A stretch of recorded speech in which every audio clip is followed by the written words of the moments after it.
we're live this time, and I'm going to double check and make sure that my mic is picking up things. We have audio this week? We do have audio this week, shut up. Welcome back to more Abomination Vaults. Say hello, everybody. Hello. Hello, everybody. Look, they can hear your beautiful voices this time. Yeah. I'm DM Stray, we're running Abomination Vaults. Pathfinder 2E. Quick little intro in case anyone's jumping in at the strangely... What is this? 33% mark? Session 33? Yeah. If you're jumping in on part number 33, gotta help you, firstly. Secondly, we should have discussions. I wish to know why and how your brain works. It's fascinating. Yeah, I've done it before in some long plays. Thirdly, I'm DM Stray. I've been DMing for a decade and a half. Many games, various prizes, none of them good. We'll go around the table and introduce ourselves to get things started. Gideon, you're up first. Oh boy, I'm Como. I play Gideon. He's the human fighter. He is a piece of work.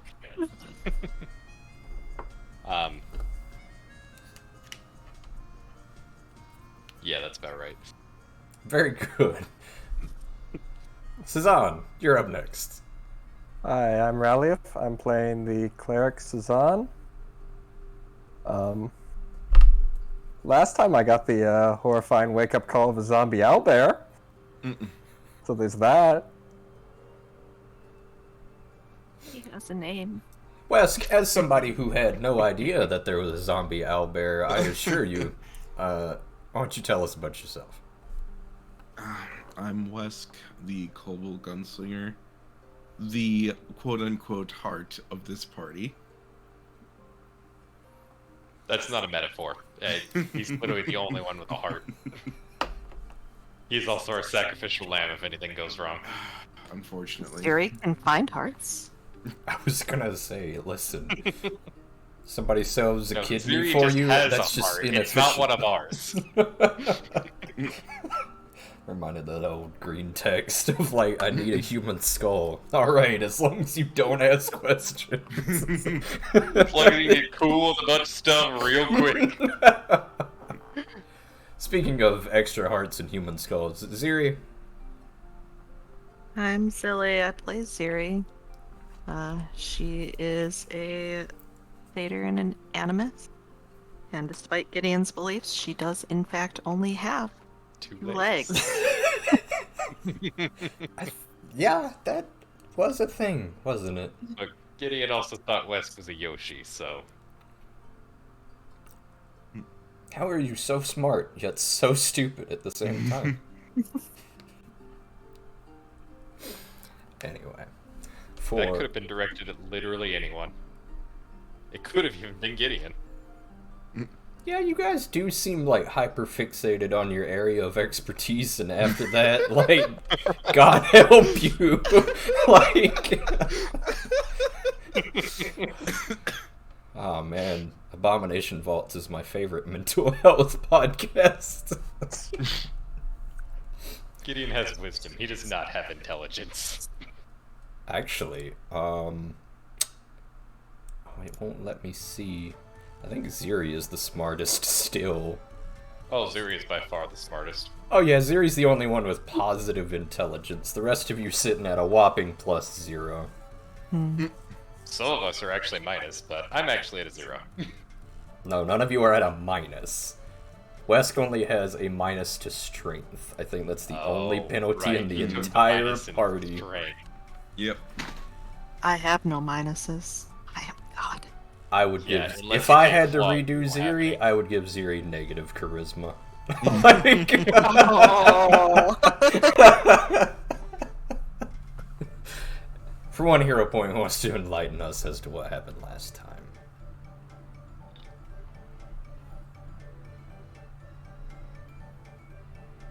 Crickets abound. I mean, I'm sitting here and most of you are capped on... No, actually. Yeah, you all could use some hero points. Let's hear it. Fess up. Look, I think if we put this out, I've done the most recaps. I think someone else should take All right, it. so you're saying it's tradition for you to do it. Let's hear it. So on the beach episode, part 3, Yes. we literally went to the beach. Yes. No, we actually That- went to the beach. Yes. Last time. On D&DZ. A moment of silence for our fallen Toriyama, by the way. Anyway. Yeah, that works a little bit less with the Cheerio Atari music playing in the background. It does. Slightly, yes. I'm not yes, stopping the playlist. Last time, we started the session with Suzanne and Gideon at the beach discussing the stars. And while that was going on, Right, we that had entire thing got cut off. yeah, that's really a shame, but and then we had Ziri reading Belcor's journal, which also got cut off. Yep. Yes, we had the name I'm drop going to of the double check the Abomination audio. vaults. Yep, still recording. All right. Okay. Let's see. After that, The campaign that's- Abomination Vaults, we're 33 episodes in. We have not gotten to the Abomination Vaults. yes. After that, a day of downtime passed. The next day,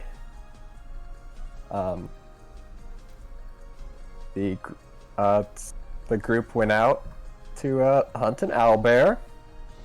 Happened across Ziri's little friend. Oh, is it little? Little is relative. Okay. Say he's average for an zombie owlbear. Great. And we all have really great locks on what average for a zombie owlbear is. Ziri might. Gideon might. Actually, Gideon does too, but literally ran the rolls for it last time.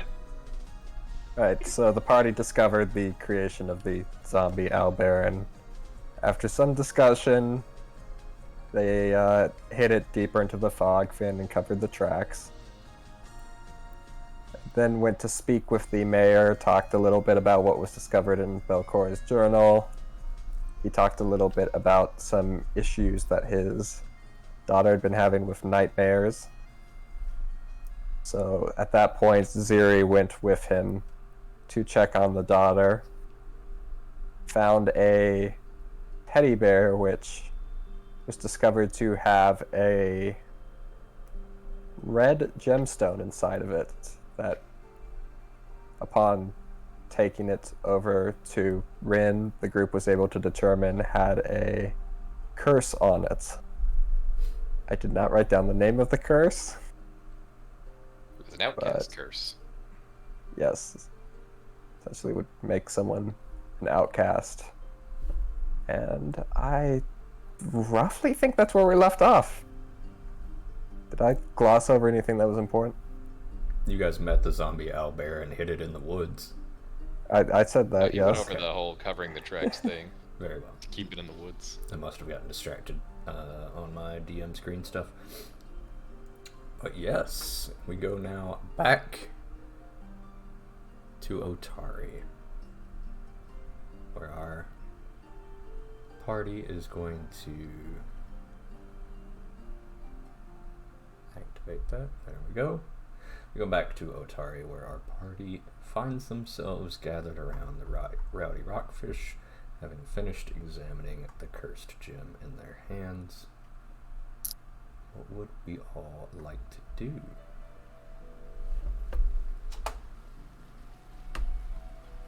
Oh, yes, Ziri?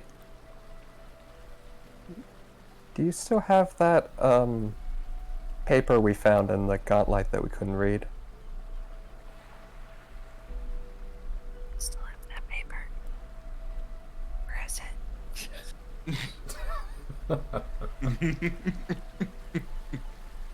it? Yes, I do. She goes ahead and digs through some stuff, tossing a few things aside before coming up with the paper. Why do you ask? Oh, I'd like to look it over for a minute. I prepped a spell so that I could read it. She hesitates for the briefest of moments before handing it over, but not without a small eye twitch. Something matter? No, everything's fine. I'll go ahead and use translate. Okay. Use translate on the piece of paper and let me consult my notes very quickly just so I have the exact details. But off the top of my head, I can assure you, this is a devil contract. As you read it, Cezanne, do you have lawyer lore? Lawyer law? No way. Do you have legal I have lore? astrology lore and gauntlet lore. Okay. See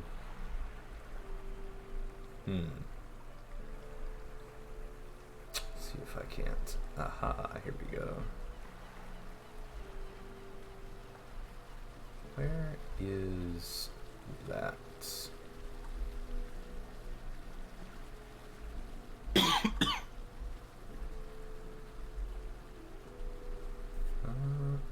Here it is. Alright. Cezanne, you begin to chant spells and forlongs. Your chanting turns into a mishmash of languages. It's going to take about 10 minutes to look over this, but you instinctively know that it is infernal, and now you realize that this is a lengthy, long contract. You spend the next 10 minutes reading it. What are the rest of you doing as Cezanne begins to just read over this 3-foot long scrawl of human skin? How many days do I have left before the Gax thingy? How many days has it been? Bad at keeping track of It's time. been 3, but we are going to speed things up. we are probably going to skip over a couple of days outright. I see. Otherwise, we're going to spend 2 months for 7 days.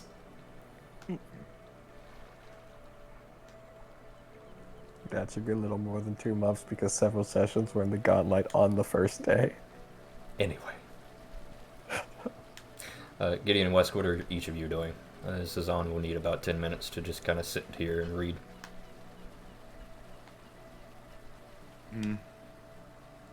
Let's go probably get up, step out of the room and go grab a glass of water real quick before returning, killing a couple minutes. 10 minutes, morning stretches. It is currently noon.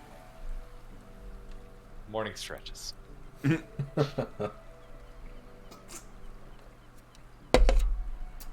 you for the YouTube subscriber. I didn't know that was a thing. Did you guys know that we get notified if somebody subscribes to the YouTube channel?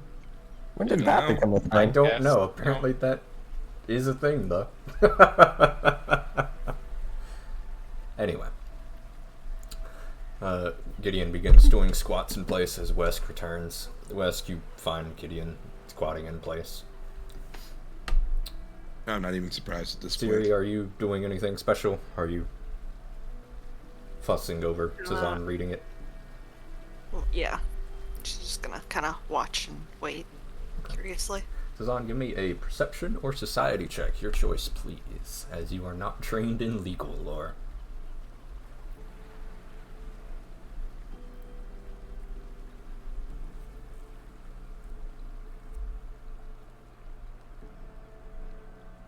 Okay. Cezanne, you read and you read and you read, and yep, this sure is a devil's contract. It binds the devil Corlock, which you know is the devil that you met in the jail cell on, I believe, floor 3. It binds him to Belcora's service as a guardian of the Abomination vaults. Unfortunately, you don't find anything of note beyond that, but you did manage to read it and know what this says now. Oh, This appears to be the contract that one devil was looking for. Oh. Oh. Glad we found that.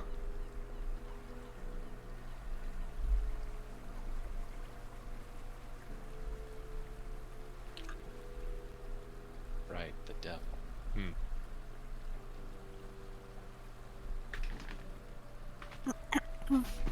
Alright.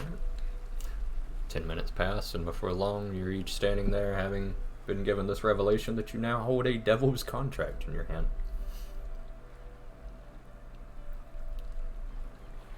Glad I'm not holding on to that. I'm already holding on to the ruby, which is bad enough. Yeah, I'm still not convinced the best solution isn't burying that somewhere.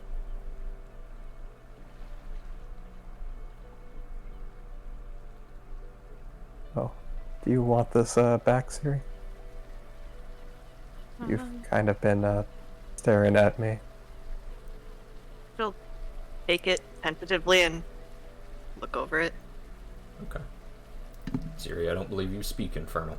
Or know Infernal. Nope. So unfortunately, you look over, but you can't read a word of it. Seems like Cezanne cast a spell that allowed him to read it, however, if you would like to ask what spell that was and learn from it.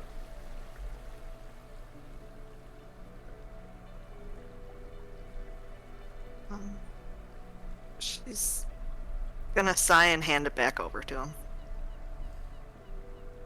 Take it. Yeah, I back. suppose you should do with it what you think is best.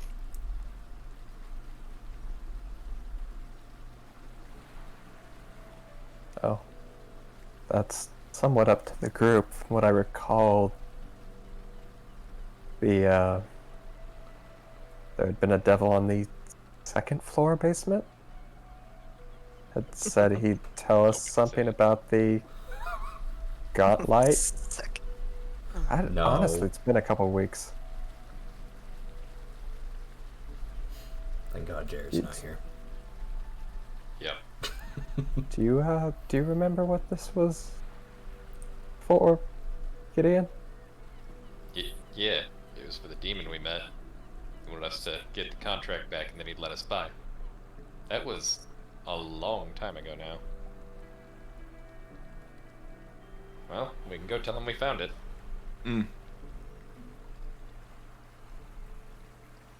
You think it's worth freeing it? I'm pretty sure if we end his contract, he's just gonna be done with the mortal realm. But what do I know? It's a demon. What do I know about demons? A religion check. Can I also give one? Sure. Oh, come. You know, I have 4 hero points. Can I go ahead and just re-roll that? Sure, bud. Yeah.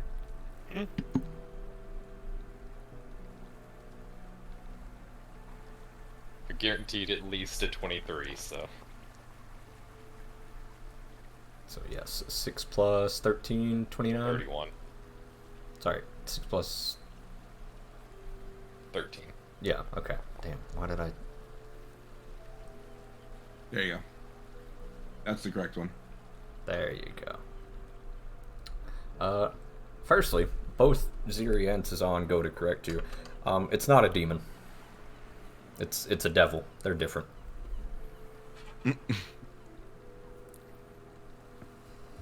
Who would like to go into the lengthy debate and explanation? It's not a dragon. I'll go for it. Very well. Ziri, you go to correct Gideon, at which point Cezanne steps forward. Actually, it's a devil. Devils are more attuned with the plane of law, hell being lawful evil. Demons are something else entirely, as are fiends. But for the most part, devils are masters of corruptions. They tempt mortals with their power, kind of becoming their patron. And in return, the demon gets their soul.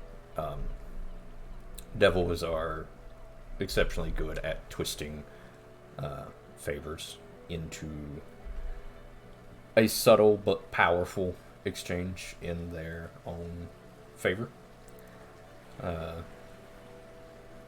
Devils are more inquisitors and lawyers and judges and executioners, more so than rampant, violent monsters like fiends are.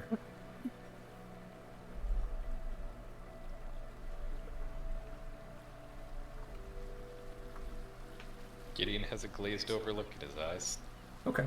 Demons are much more akin to like a personification of sin, like wrath or gluttony.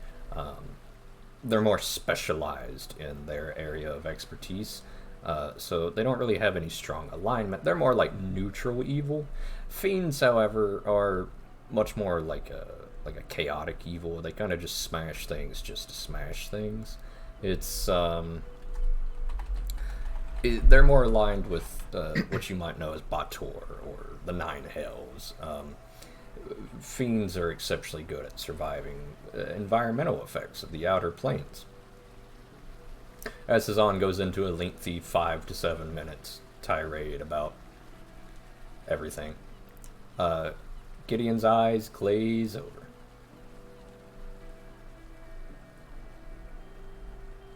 The long and short of it, however, is that this is a devil's contract, which means that this was likely Belcora's contract with this devil. Apparently Belcora was smart enough to bind devils to her service in a way that is favorable to her.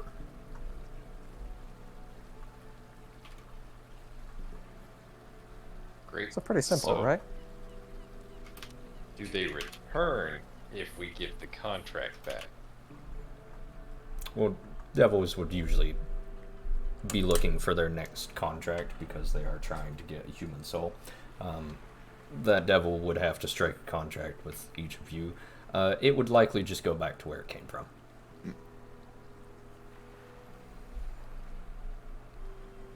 Oh yeah, end of the day, give him the contract back and he leaves, problem solved. All I needed.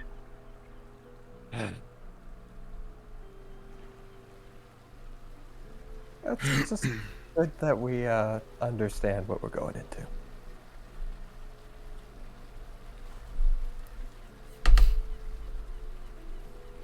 I'm better with things I'm just supposed to stab.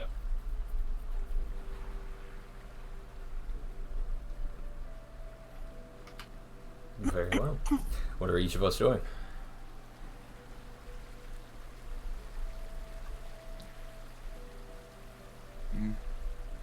Well, that figured out, there's not too much more that we really have unsolved, right? Well, Gideon I mean, opens quick scratch. you know what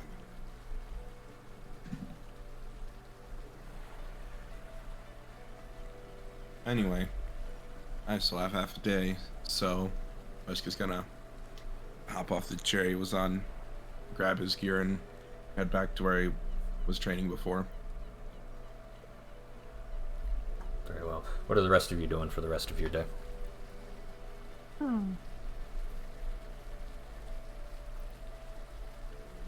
Yeah, without. Yeah, just for downtime, I think I'd probably spend some time over at the Dawnflower Library. Very well. Yeah. Before long, night settles in, 13. and each of you retire to your room at the Rowdy Rockfish. Anybody needing to do anything important overnight? I don't think so. Sleep. Very well. Give yourselves another long rest as we go to the next day.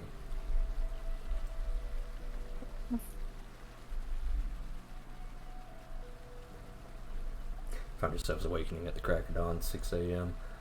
Once again, a pot of coffee prepared for you, Ziri, and another pot of coffee to split among the remaining members of your crew. Breakfast served bright and early by one Brenda Vinkervell. A new day has begun. Before long, you find yourselves ready and raring to go.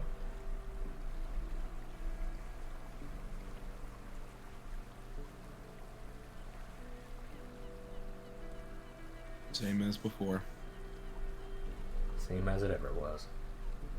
Same as it ever was. Same as it ever was. Same as it ever was. Letting the days go. It's now been about 4 days since the death of one Gax. What are you guys doing today? Wasn't a death. He's not dead. He's recharging. Okay, whatever helps. He's Man, fine. necromancers are really sticklers about the whole being dead thing. Weirdly specific, huh?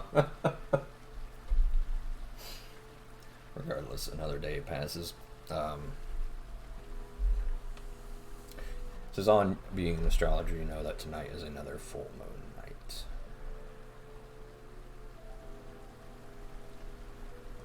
It would have been a bad time to confront a werewolf. Yeah, I was gonna say. It's a good thing we dealt with him when we did. Huh? Oh. The werewolf. Oh. Full Why are you moon saying tonight. that? Oh. Man, we really cut it close. Yeah, I think that's why the druids were putting so much effort into their prepping. Ignore that. Well, Don't break kayfabe.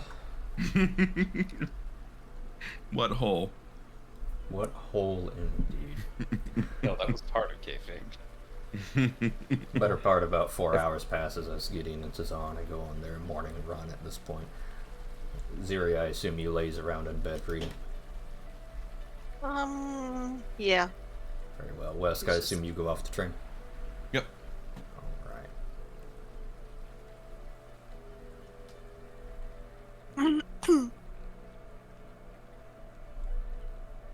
Let's say it's about noon. Is anyone needing to do anything special today? Nope. nothing that I can immediately think of. Very well. Where would you say each of your characters is at about 6 o'clock dinner time? So does anyone leave? Does anyone...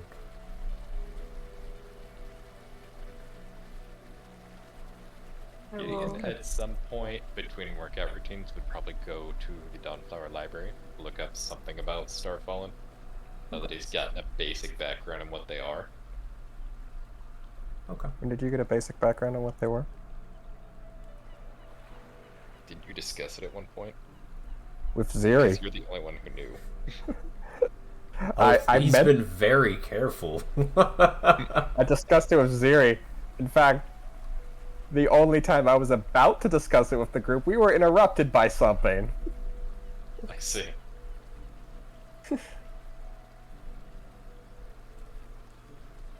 How's this then? Does anybody stop by the Dawnflower Library today? Yes. Yeah. Okay, I will need everybody who stops by the Dawnflower Library to give me a perception check, please. In secret, if you would.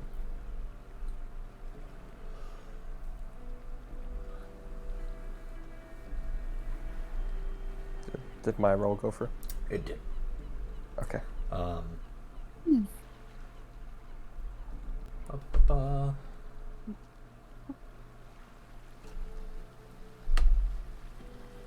Very well. Ziri. You spot a familiar face snooping around. You see him through a window in the back of the Dawnflower Library, kind of like you did that other night. The rest of you do not see Tavius sneaking around, busy with your studies. Ziri, you mostly caught him by sheer luck. Just happened to be passing by a window. He's outside around the back of the library if you wish to confront him. She's gonna be kind of just wandering around, reading and wasting time, and she'll acknowledge him. upon being acknowledged by you, he looks flustered a little bit, as if he is doing something he's not supposed to be, before dusting himself off, and he kind of just hurries to get away from you. Ziri will quirk an eyebrow and take a step after him. Something the matter, Tavius?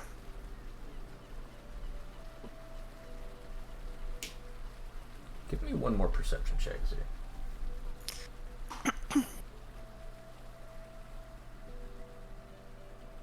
Okay.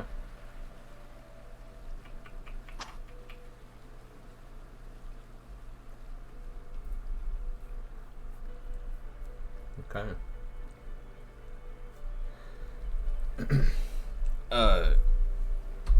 He flounders a little bit.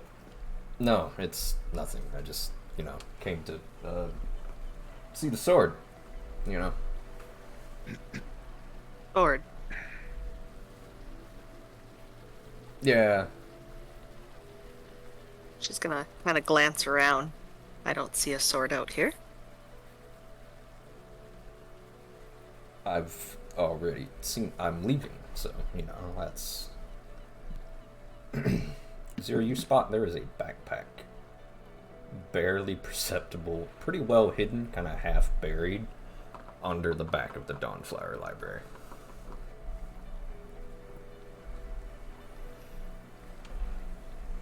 I kind of arch brow, look back to Tavius. Well, if you say so, I suppose. Have a wonderful day. He looks utterly deflated. Yeah, you too. Before he leaves through the back. Can't help but feel like that man has not had a good day in a while. I would like to go inspect the thing that I spotted. Okay. It's pretty well hidden, Ziri. The only reason you found it was you got a nat 20, by the way.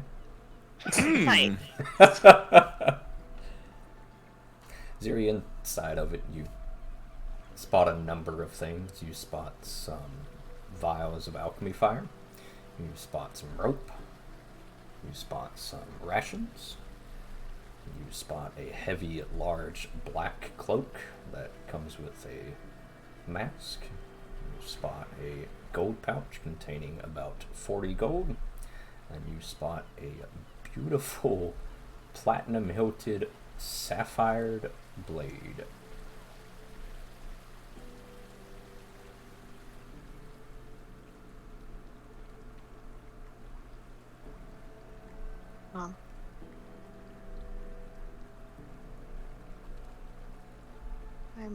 I'm retained about 2 of those things. Is this something I can click on and look at, or should I have written that down?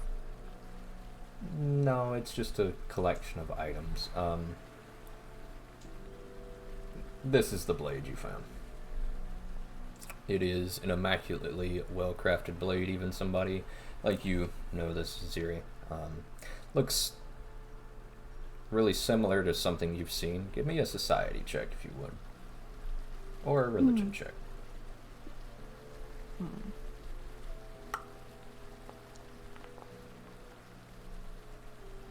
Oh, this looks exactly like the Sun Sword, which is inside of the library. It is an immaculate counterfeit. It's polished to a mirror sheen. You can see yourself in it.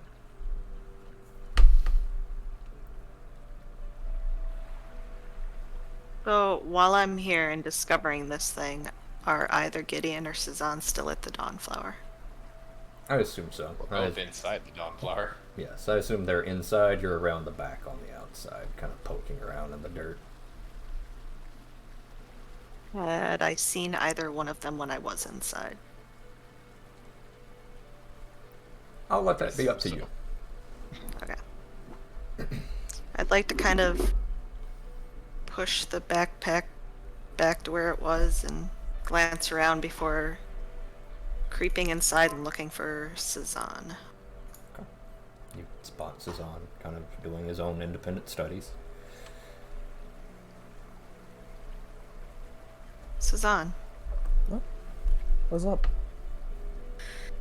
I ran into Tobias outside, and he was acting kind of sketchy. And then I found some stuff that was buried. I was wondering if you wanted to take a look at it with me and let me know what you think. Sure. By the way, is the sword still inside? Where it's supposed to be? The Sun Sword?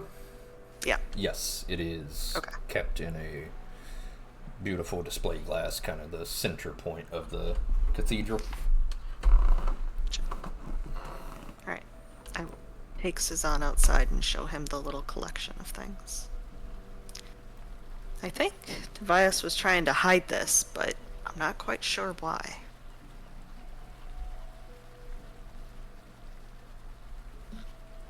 You spot the collection of items, notably the alchemy fire rope, 40 gold, the platinum sword polished to a mirror sheen. I would say you've spent enough time around the cathedral that you kind of just passively recognize what the sword looks like, Sazan.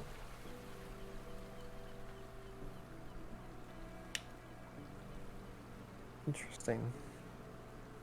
It's a Sun Sword replica. Why would Tobias be trying to hide it along with all these other items?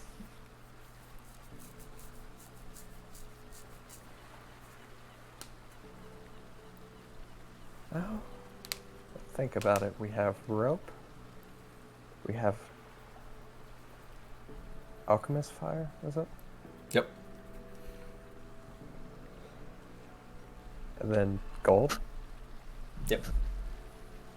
And a large, thick cloak, almost like the one you wear, Ziri, except without the armored metal sheets woven into it. Well, I could come to a couple conclusions, but they're not good ones. Such as? Well, cloak could be used. Cloak is probably the easiest thing here. Cloak hides identity.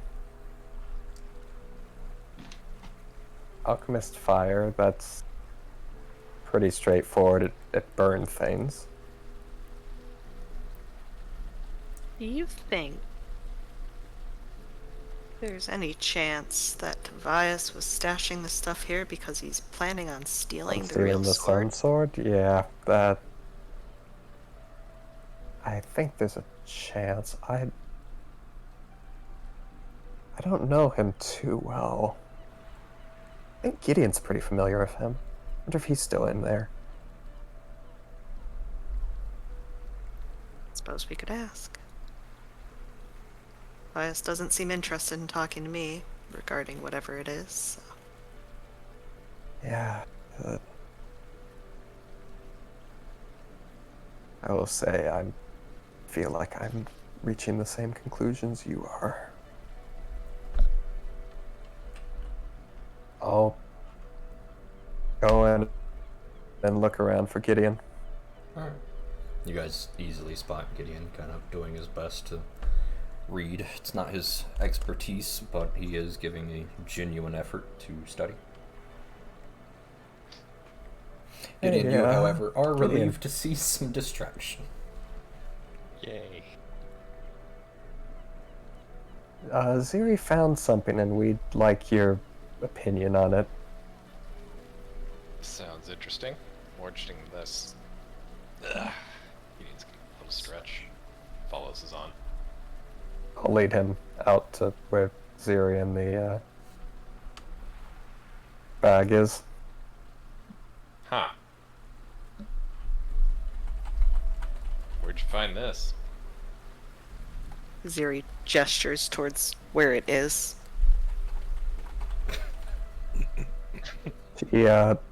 She said that Tavius had it. Well, I think Tavius had it. Tavius was leaving the area, and he seemed like he was up to something he shouldn't have been. Yep. That's a full kit for the old switcheroo right there. Yeah, that's kind of what we were thinking.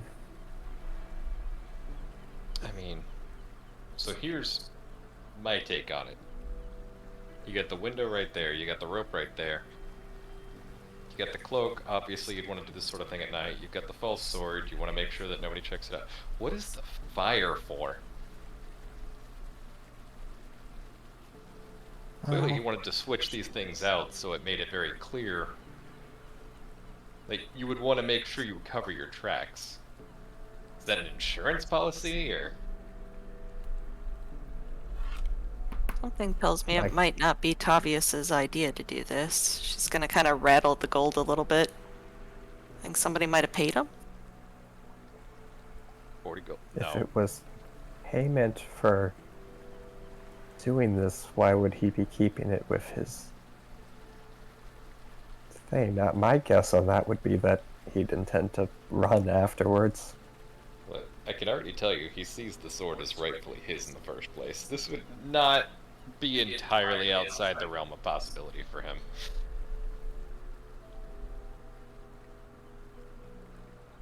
So he's taking the sword because he thinks it's his?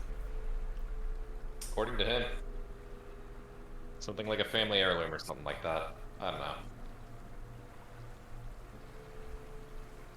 So the question then becomes, what do we do about this? Well, near as I see it, or I'm sorry, either to look the other way, confront him about it, or go directly to the guard. I don't think Tobias has a very good chance at a fair trial in this town. He doesn't seem like the best individual in the world. Would you be interested in talking to him? I know you two seem pretty close. That's certainly a way of putting it.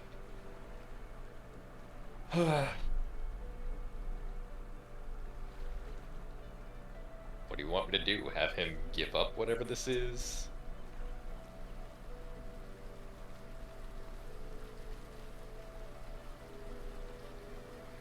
I mean,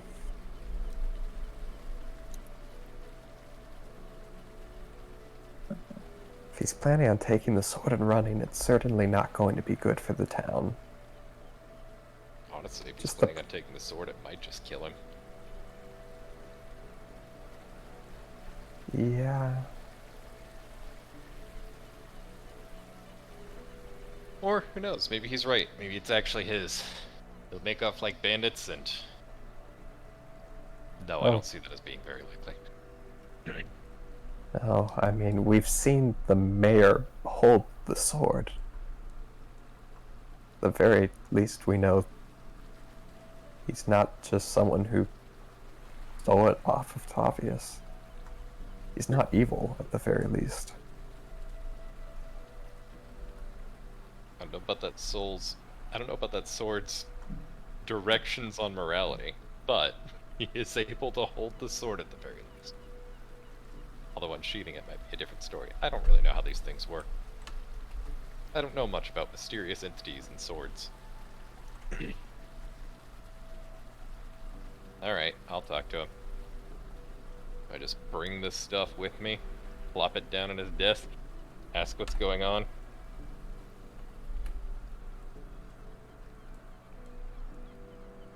That might be the most direct way of doing it, though. Alright, shove it in the bag of holding. I don't know if direct's the... No. Okay. You scoop up the entirety of the kit into the bag of holding.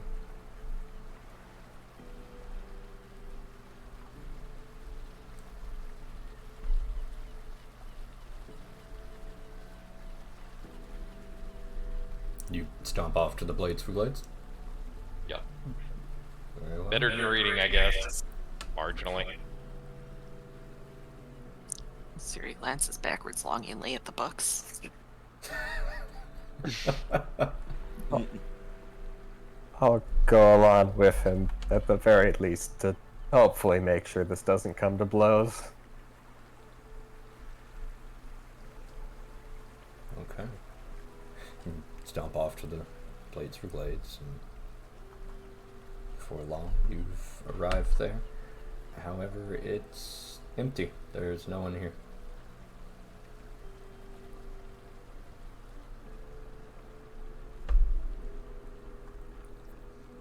guess he's not back yet.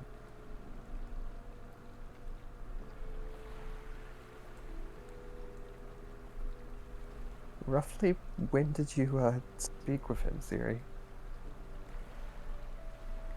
About how much time had passed between the time he left and the time I fetched Zazan? Not much, right? No, not much at all. It was only a few moments before I came and got you.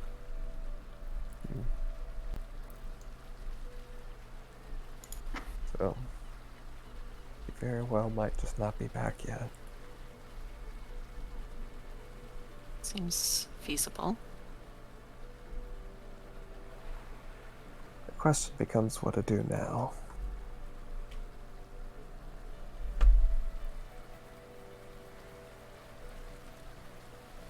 Well, the only other place I've known Tobias to be so far is up at the graveyard. Did he head off in the direction of the graveyard, Ziri? He just headed kind of around the Dawnflower and out, right? No, he headed towards the stairs, and though while you didn't see him climb the stairs directly, he did head that way. Okay, yes, he did head that way. Oh, That would have been great to mention before we walked all the way over here. he might have seen us then. That's where we're gonna put a pin in this real quick and just... Wesk, Mm-hmm. give me 3 attack rolls, bud. Okay.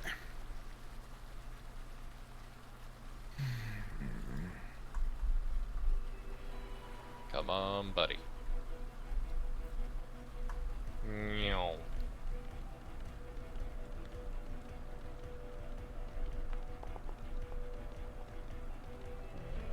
Your routine starts off as normal, landing several good shots.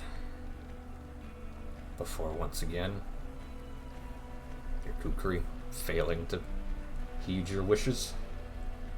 Alright. That should be at the negative, that should be a +6. So it's a 24. Before once again, you reload and fire. Once again, your smaller frame choosing to defy your spirit. Your skill with your gun is fine. The kukri stubbornly refusing to move how you wish to. You can slice and stab, but even you can tell you have a lot of gaps in your defenses as you try to weave this through.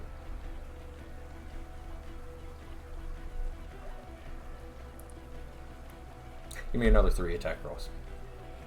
As you spend the better part of the next 4 hours running drills over and over.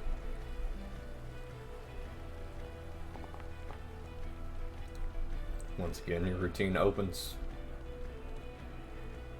Your gun heeding your wishes.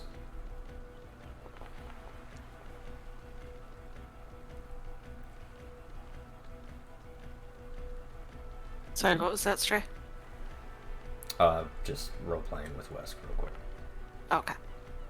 The fatigue starts to set in. You've not been giving yourself the needed breaks between these rounds that you desperately need, and as sweat begins to roil off of your scales, stinging your eyes in a painfully crucial moment, you blink and fire wide. Give me 3 more rolls.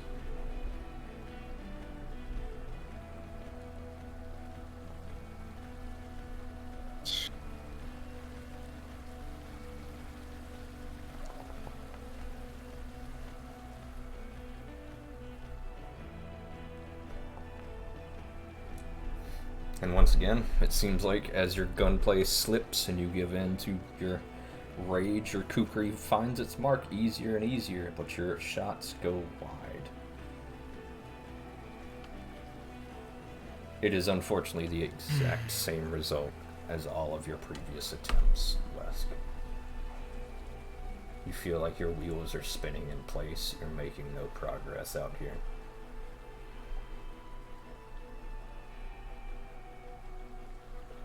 It's at this point, your body probably gives out on you and you flop onto the ground, exhausted.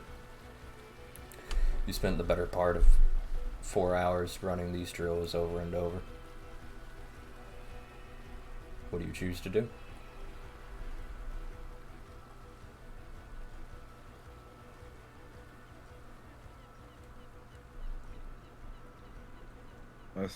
At this point, we'll probably head back into town, a bit dejected. Alright. You drag your claws. Your feet heavy, as if they're filled with lead. Before passing by the Galantine deliveries once again.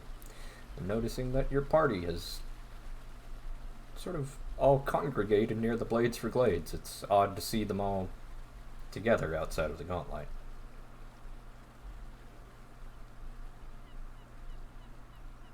What did he do now?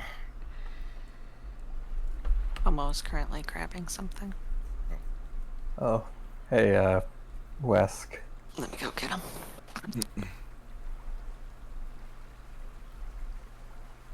You each spot a very tired, sweaty Wesk dragging some leadened foot behind him.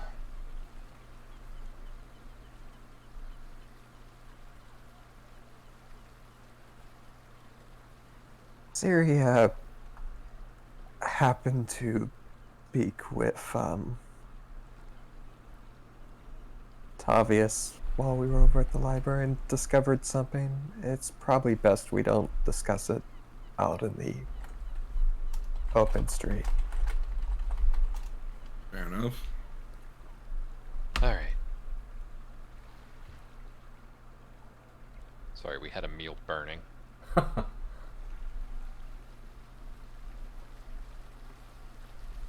enough. However, Blades for Glades is closed once more.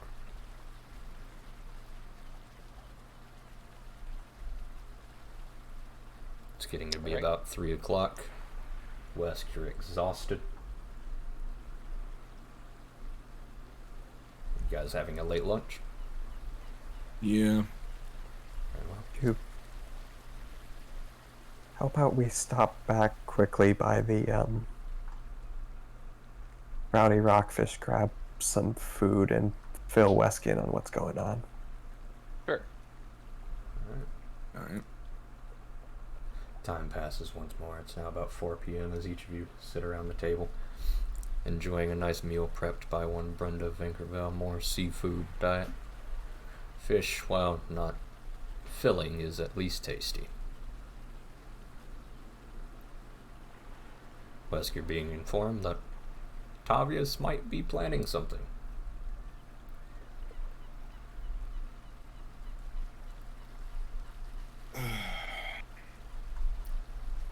Alright.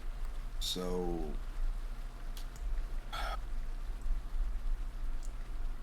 You guys were just waiting to confront him? Basically. And how long were you waiting for? Can't have been that long. Yeah, honestly, we just discovered that he hadn't been back yet. So... I guess now we have to go find him. Yeah, apparently Sirius saw him heading towards the graveyard area. Alright.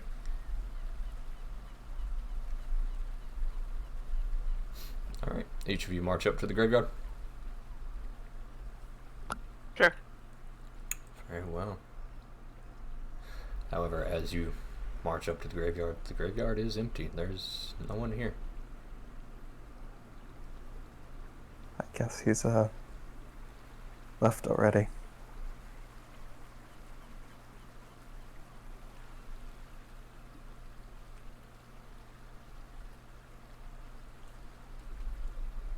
Well...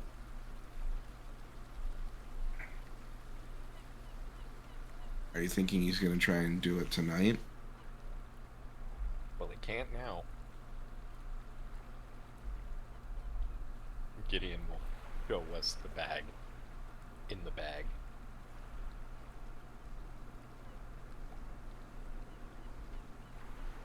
I mean, that should at least prevent him from carrying out whatever he was planning if it was for tonight.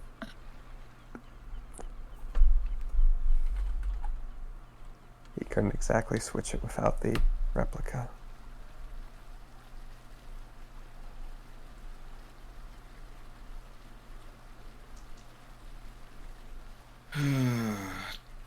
So, did we want to wait out for him tonight or confront him tomorrow then? Because, I mean, well, how long ago would it have been for Tobias to have come through here, roughly? Give me a survival check.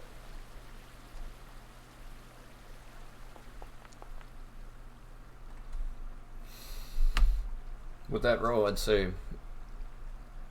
there's not a lot of foot traffic through the graveyard, thankfully, for better or worse. He probably came through this area almost immediately after Ziri confronted him, based on the story you're being given. So, There's only no an hour or two returning ago? tracks. Can I follow those tracks? See where he went after the graveyard? Sure. Your tracks lead you out of the graveyard, down through the path, and you notice that they kind of dart off away from the Druid Ring Pond and go into the fog fin. Well, I can keep tracking him. Probably not gonna enjoy being confronted out here, but did we want to keep going? Wes, you also know that because you have to slow down and kind of look for tracks, someone just kind of marching, like Tobias's gait suggests, you'll never catch him. You'll be able to pursue him, but tracking is slow.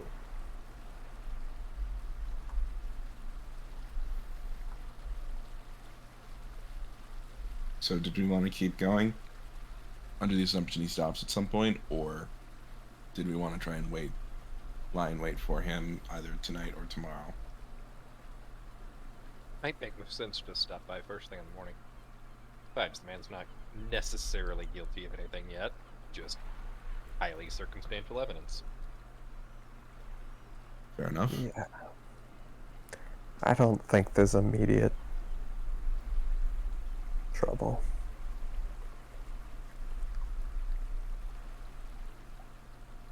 Though I do wonder what he's doing out in the fog fin.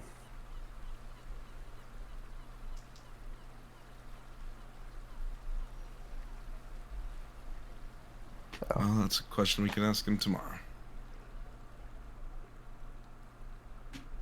Yeah.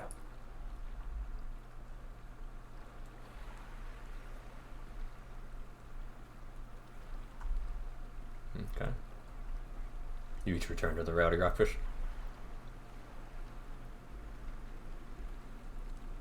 Sure. Sounds good to me. Alright.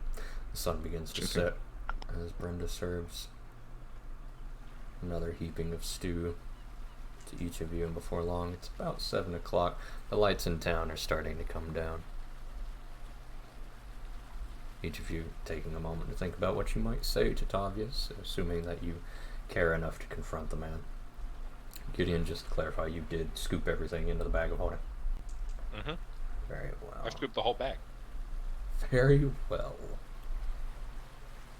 Assuming it wasn't also a bag of holding. It was not a bag of holding. I am going to add the contents into your inventory, though.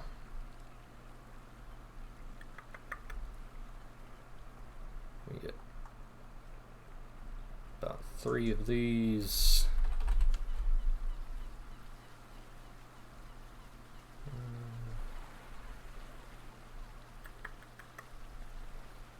One of these.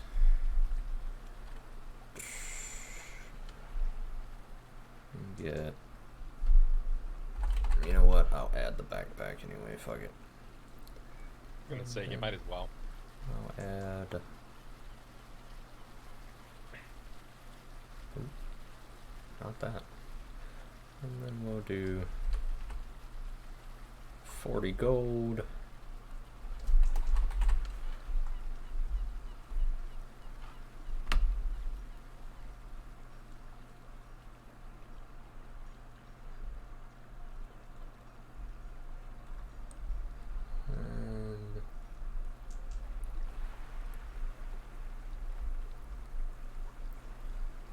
do one of those then.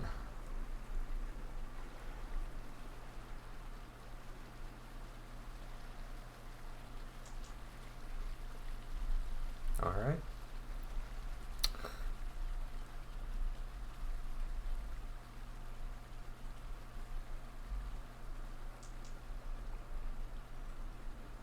Very well.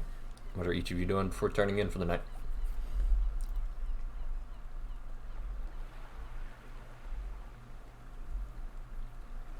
I think I'll just go through my standard nightly routine. I'm gonna keep an eye out the window to see if I spot a lantern or anything out in the walkway. Very well. Dear Gex? What What about do you- Gex? Sorry, Siri, West. Wesk will probably just climb into bed, more annoyed at himself than anything.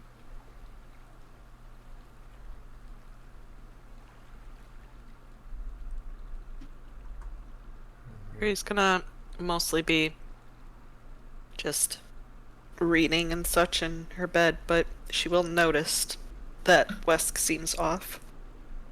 Is everything okay, Wesk? Just a rough day, that's all. She'll kind of frown for a moment before going back to her book. Alright. Each of you settle down for the night.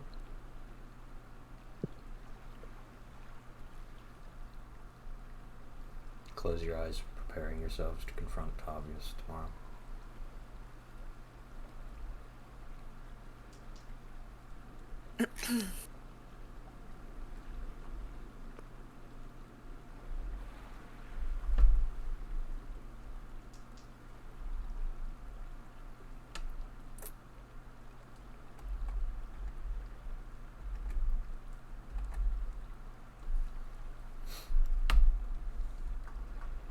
Ziri, give me a luck roll if you would.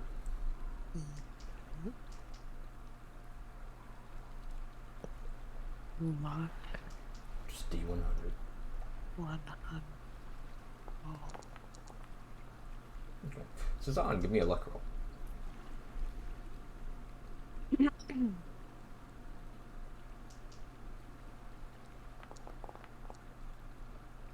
Very well. Sazan, you find it hard to sleep tonight. You roll over to notice that Ziri is sitting directly up in bed, staring at the wall. Everything alright, Siri? She does not respond to you. Siri?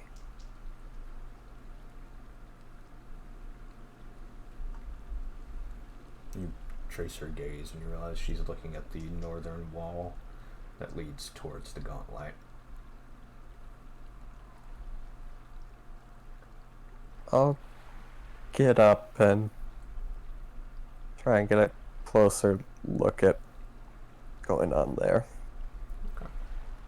At the wall she's looking at? First, at her, I'm trying to figure out if maybe she's her eyes open, her eyes closed. Oh yes, her eyes are open. I'll glance at the wall. Anything noticeable there?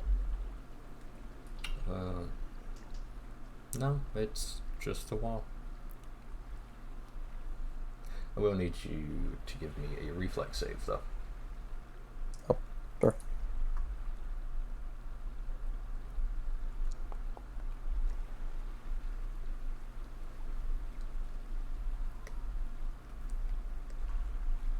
By sheer luck, the hairs on the back of your neck stand up, Sazan, and you go to grab Ziri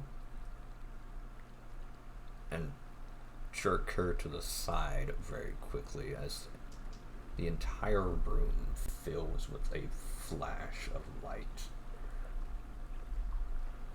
Pale blue light takes over, the window, cascading the entire rowdy rockfish, startling everyone awake. Ziri, you come to sitting directly up in Cezanne's arms.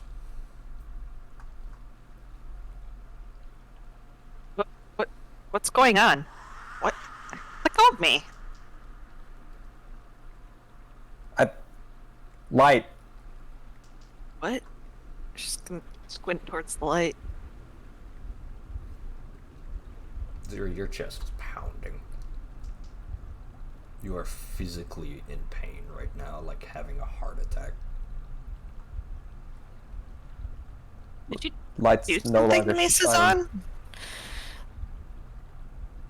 Look, I'm not sure we have time for this. That blue light got light. There is suddenly screams coming from the town, and there are now fires erupting rapidly outside. Yuri will kind of grasp her chest and struggle towards the window. Okay, give me a fortitude save.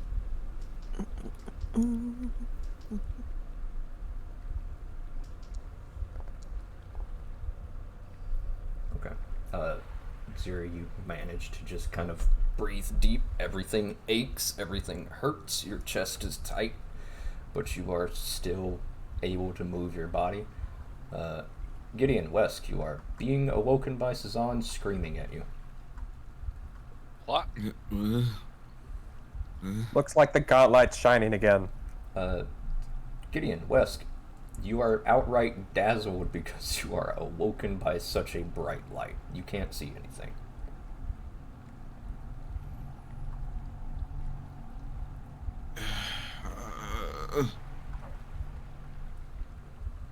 What? I think there are fires in the town. Let's go. Go ahead. You go ahead. Start reaching across the room, blindly grabbing for his sword, what he can of his armor, Okay. and his bag. Wesk is going to rub his eyes to try and focus. Okay. Do so, Wesk. You are now awake.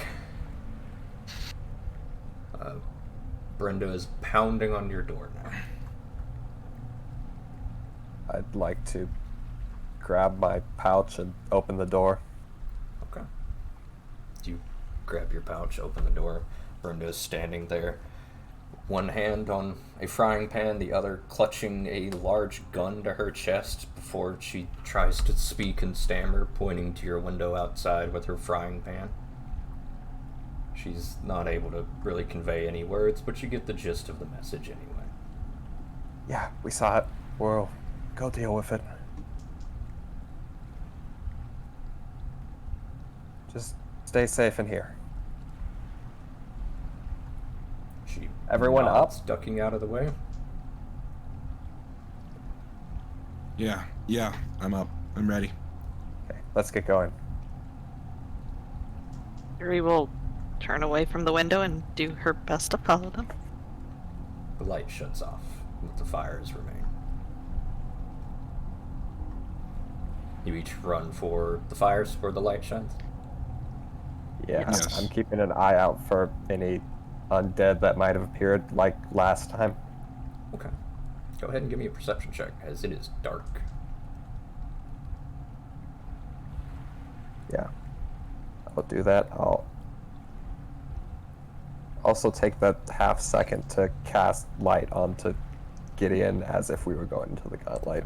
Gideon needs about 10 minutes to don Olive's armor anyway, so you take the moment to enchant it before you leave. Go ahead and cast that spell for me, Suzanne. Question: how am I attached to Buck? Would I just like kind of will him to come to me if I wanted him? You did leave him in the fog fin, so yes, he could get to you eventually, TM. Gotcha. I was just wondering if, like, no matter where I am, do I just kind of mentally will him and he does it? I would say not infinite range, but I would say you're still within range. You could not will him across countries, for example. But I would say, yeah, you could probably still control him. I'm not actually sure of the range right now, and I'm not going to care to look it up. Fair enough. Can't be more than like a quarter of a mile. Yeah, it's a 30-minute walk to the Gauntlet. It's fine. Regardless, as each of you arrive, you do notice there is a creature, roughly about Ziri's size, standing in the middle of the courtyard. A tall, 6-foot-tall, muscular woman covered in scars and chains. What looks to be a flagellated, mutilated body.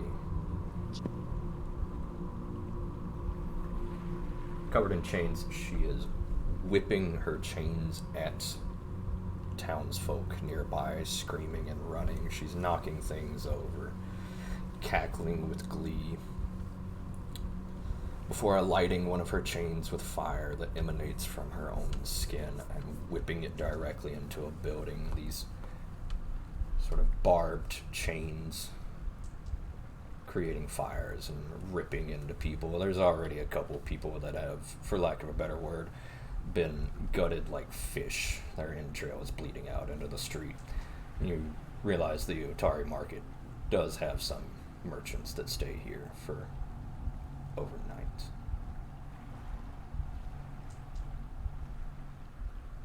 Ziri, prep extinguish. We're gonna have to take care of the thing. I would like This is gonna- each of you oh, to go give me ahead. an initiative check, please. Okay.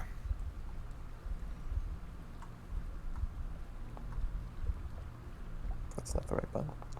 Never roll good on initiative. Not that bad though.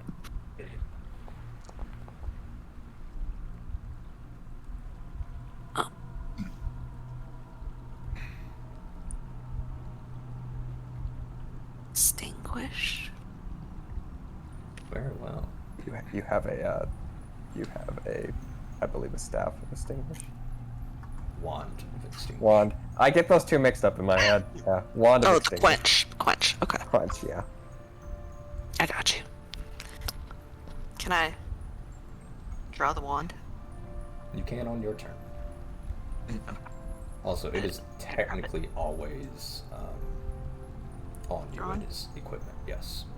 Yeah, you can cast it from your Wes, you equipment are section. first up.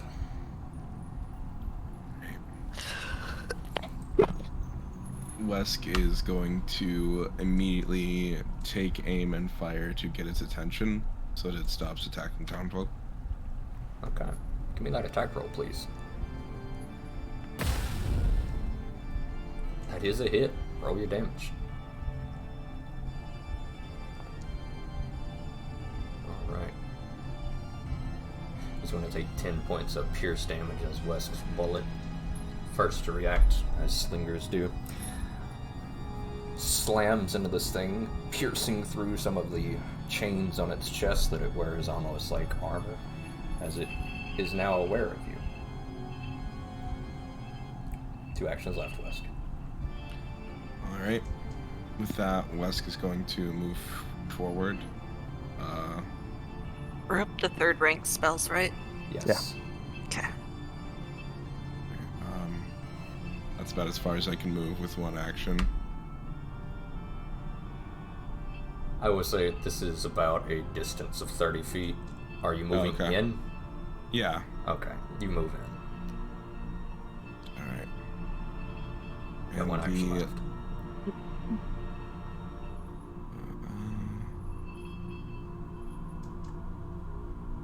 I'm gonna reload. Well, let me reload because I think it. Actually, let me do that. And there you go. Okay. Reload. Wesk, you have successfully drawn this thing's attention, and it looks at you with a strange look, its eyes glowing ablaze. Give me a will save.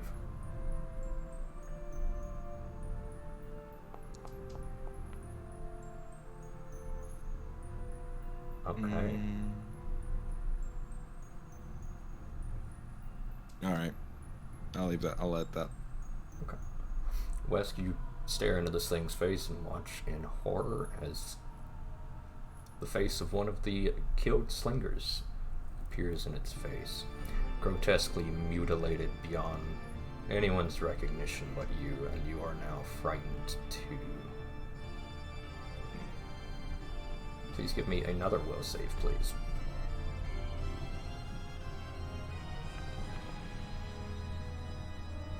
I am going to reroll that. Okay.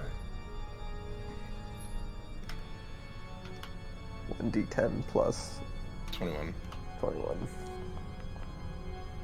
Very well. As well as that, you said that you reloaded? I did. Very well. It takes an attack of opportunity on you. You do, however, shit. dodge. Nice. Its turn now begins, however, as it strikes out at you, lashing at you with chains. You're going to take 11 points of piercing damage, as it then immediately, the wounds it causes, you are now immediately gushing blood. As well as that, its flesh knits back from where you shot it, sealing up the hole from where it was. It is no longer wounded at all.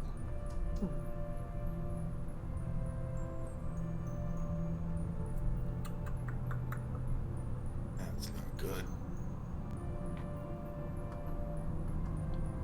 It then makes a... Where is my...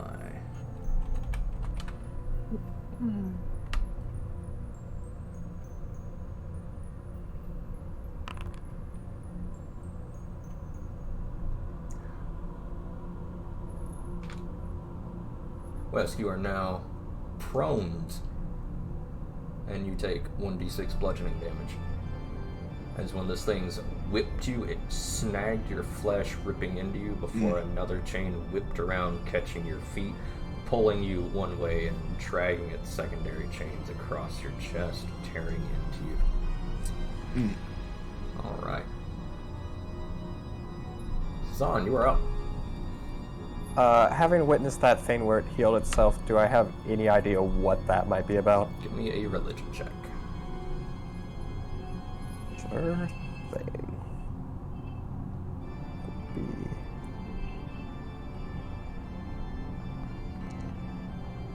Okay. Cezanne, bad news. Yeah. This is an evangelist. They are harbingers of higher devils. They are hedonistic flesh sculptors, typically serving as wardens of hell. They self-mutilate, and because of that, they have an immense healing factor. They develop and practice their torture on themselves because of this, and then use that to precisely torture and rain terror upon their poor victims. They are hell's wardens, essentially. Would it qualify? You know that sufficient holy or good aligned actions would negate their healing. Otherwise, you Okay. know that these things are insanely durable and insanely able to take loads of damage. Do I know if it qualifies as either an undead or a fiend? It is a fiend. Okay. Careful, this is a fiend that can heal itself. With my last two actions, I would like to cast Moonlight Ray. Very well. Go for it. Which I will note is holy. Yep. Go ahead and give me that attack roll. That is a hit. Roll your damage, please. That is 10d6 damage. Wolf. Okay.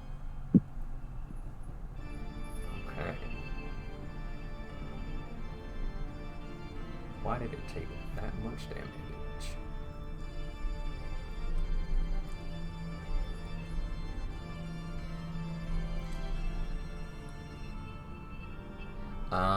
Okay. So that... Hold on. That's not right. That should be 15, that should be 10, 24,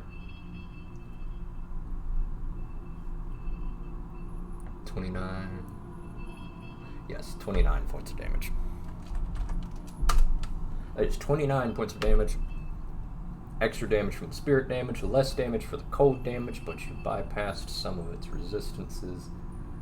Running the math. Yep, alright, good shit. Good job, Sazan.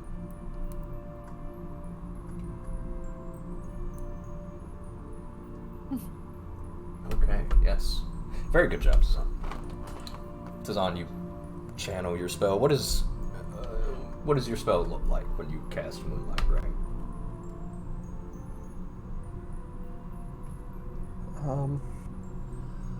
I'd see it as kind of a beam of silvery light. Okay.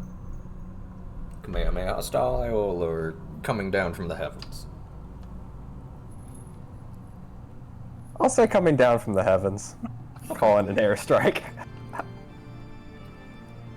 After Sazan informs you of what this thing is, he reaches up, grasping some unseen force from above, pulling it, wrenching it open from the sky before a streak of white-hot moonlight coalesces around this creature into a precision laser beam, striking this thing. Gideon, you're up. Oh boy.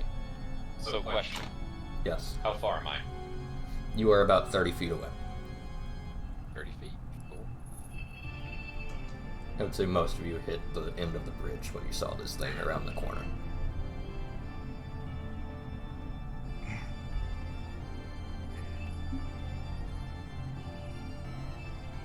In that case, watch the moonbeam sorry. come down. I'm just gonna run straight in. Very well.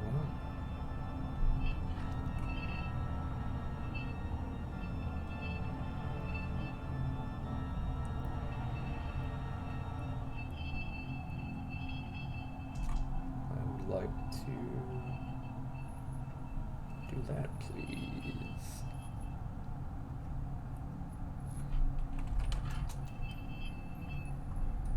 Okay, good. That. All right.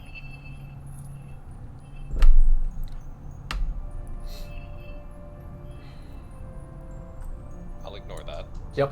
Please do. That was in the very edge of my screen. I was like, what the f? Yep, that was meant to be hidden. Gideon, you run in. Give me a will save immediately.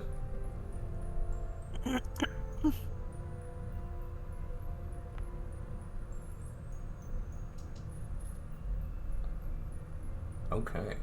Gideon, you run in, and as you gaze upon this thing's face, it turns to look at you and turns into some hideous, deformed corpse mutilated before your eyes. You get the vague sense that this was someone you knew before, but you've seen too many men die. You don't recognize it. It has no effect on you. Go ahead and give me your other two actions, please. Alright. Well, combat grabs press options, so Wesk is still on the floor.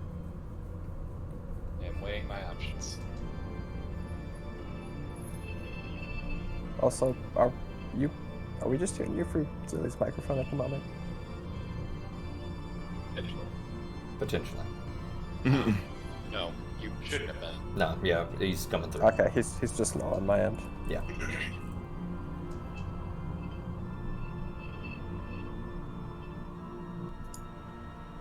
Alright. Let's start with one of these. Go ahead and give me that melee strike, please.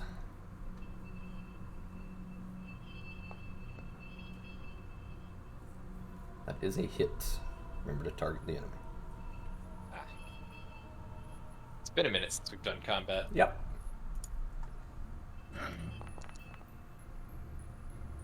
Alright.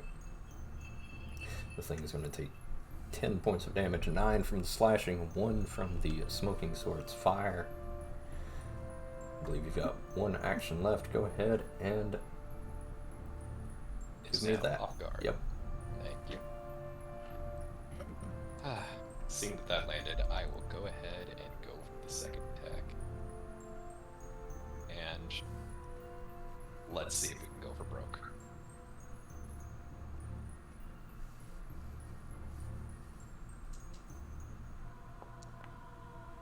Alright.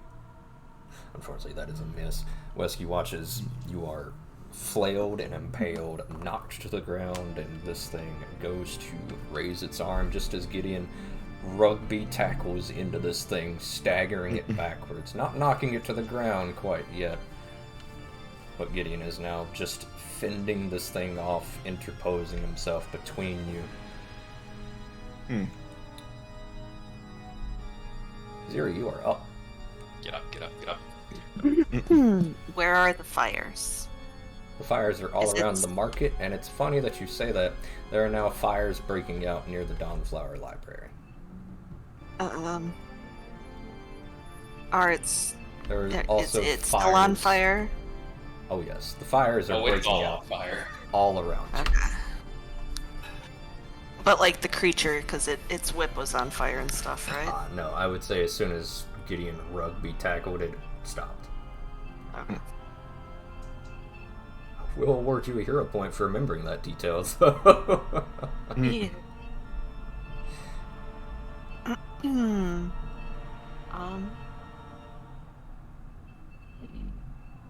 Hey. There's so many spells.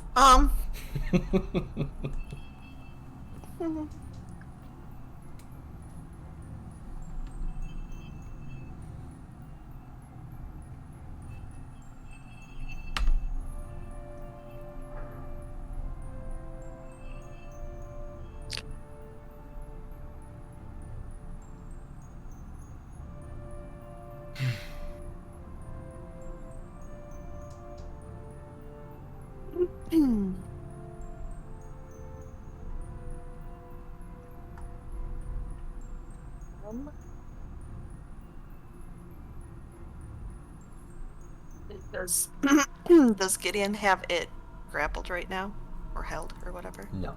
Tackled? No. He has it prone, doesn't he? No, he has it off guard. Off guard. In fact, he has it off guard until the start of his next turn. Or until it moves. So basically, it's easier to hit at the moment. I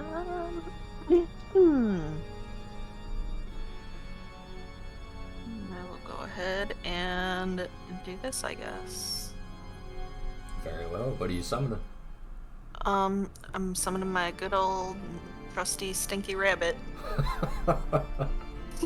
Okay. Because I don't remember what the other shit is.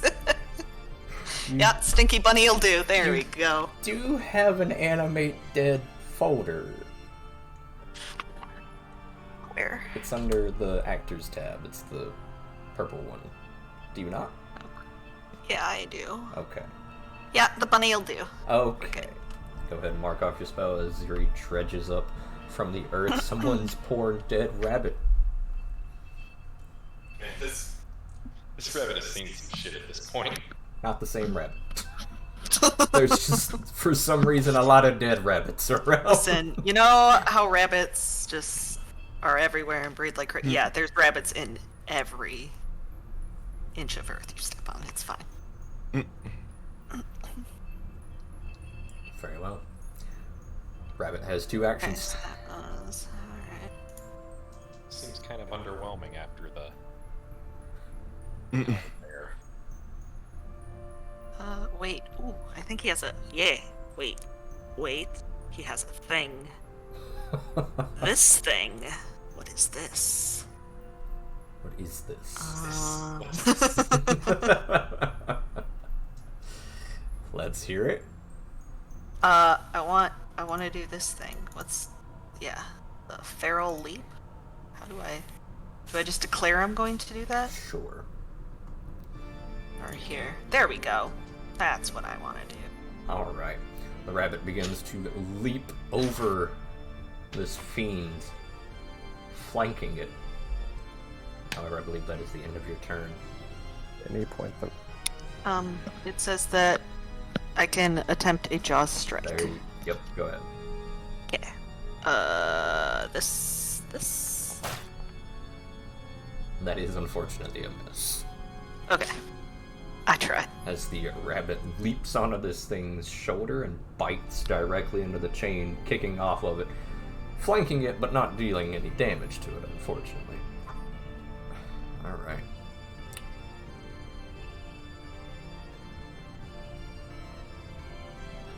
It is about that time Ziri Sazan, and only Ziri and Sazan, you notice that there is a second fiend kind of just marauding to the north, setting fires and doing the same thing.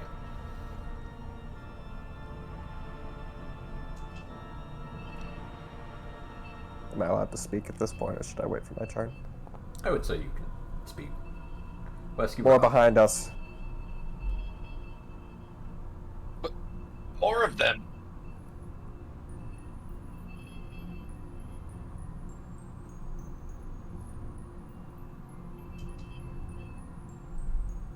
Wes, bud. What's up? It's your turn. Yeah. Sorry. I got pulled away for a sec. Alright. Is she still over me? Yes, she is within 5 feet of you, basically. Alright. Then I am going to crawl back 5 feet. Alright. You do so. Alright. Once I'm back, I will stand up and fire off another shot. Okay, go for it.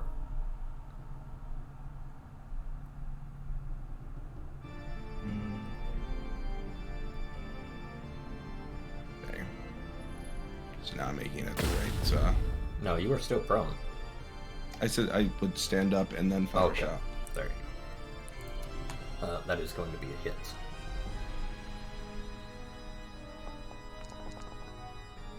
Very nice. That is 11 points of piercing damage as Wesk's slug slams into this thing. There's one to crawl, one to stand, one to fire. You're done, Wesk. Hold on.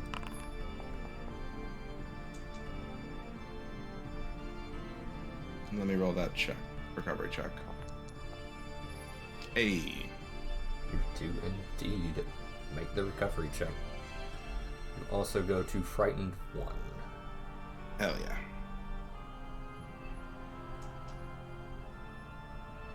Let's see. I don't believe you should be loaded, however.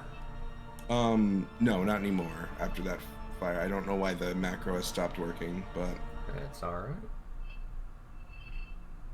Regardless, the one to the north is now beginning to just kind of maraud its way down to you guys. Takes about 2 actions before realizing that you are on the bridge, Sazan and Ziri, before making its way to you. Let's see. Ziri and Sazan, please give me a will save.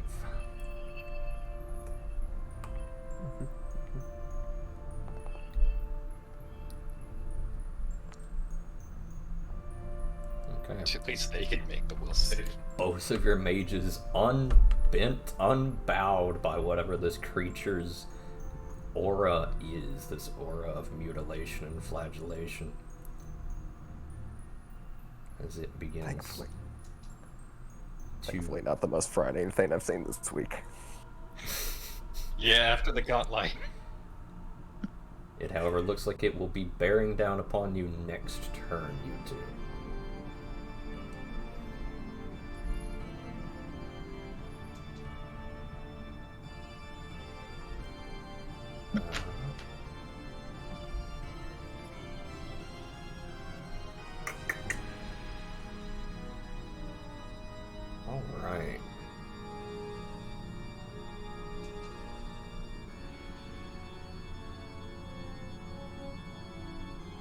Very well.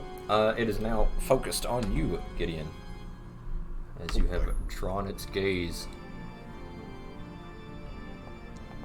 Its right arm whips out. Yeah, this is gonna hurt. Catches you. As well as that. Gideon, you rugby tackled, interposed yourself, saved Wesk, and your reward is that the pain in your stomach is intense as you look down and realize the chain has now fully impaled all the way through you, dug into the ground behind you, and you are being filleted right now. You are also going to be taking 2d6 bleed damage until you stop bleeding at the end of every turn.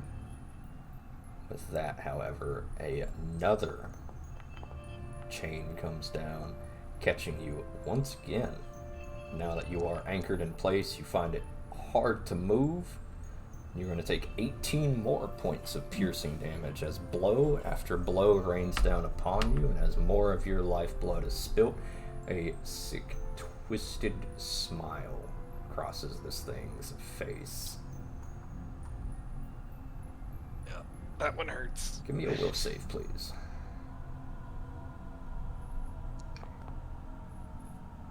Okay. Bloodied but not broken, Gideon does not succumb to fear. However, Gideon is hurting. Sazan, you are up. You are looking to be pincered right now, and Gideon just got fully impaled. Yeah, I can't say I love the position I'm in. Gideon, you are losing pints of blood by the second. Oh, wait. Kill it before it kills me.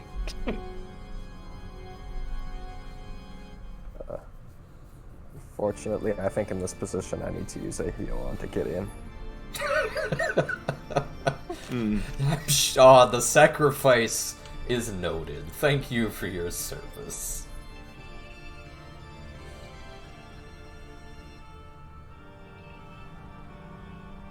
Oh, why is this popped up? I think this is correct. Okay, Gideon, you are healed. 36 points of damage. That's better. That helps. The pain is dissipating, but you are still losing a lot of blood. But you do manage to find some sort of strength to grip your sword a little tighter. If anyone else has any holy good spells, anything along those lines, hit them with it.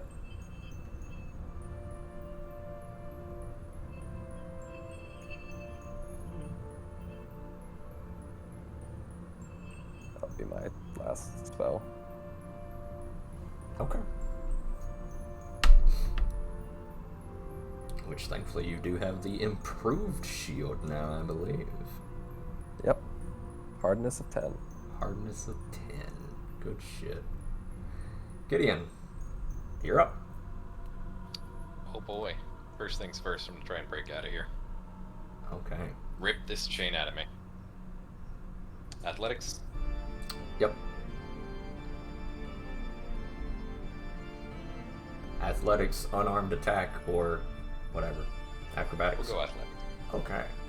Gideon, you grab the chain, impaling your fingers a little bit further, but at this point, that pain-killing effect from the magic is doing wonders, and you just kind of reach back behind you, pull the chain out of the ground, stagger a bit, reach towards your front, rip it all the way back out.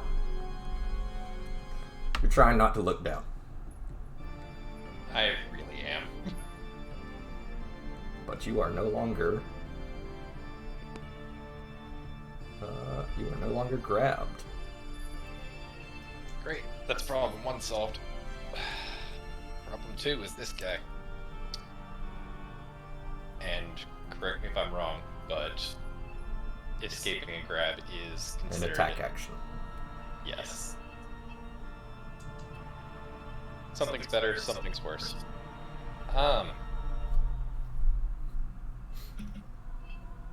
In that case, I can just go straight to this.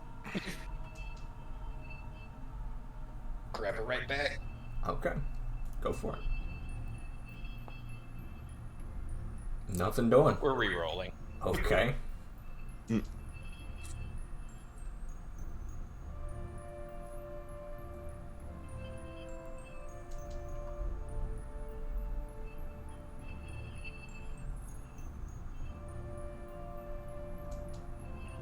D10 plus 21.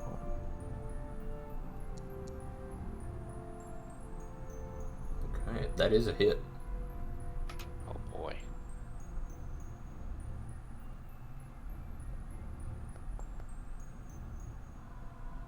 It's going to be 7 points of slashing damage.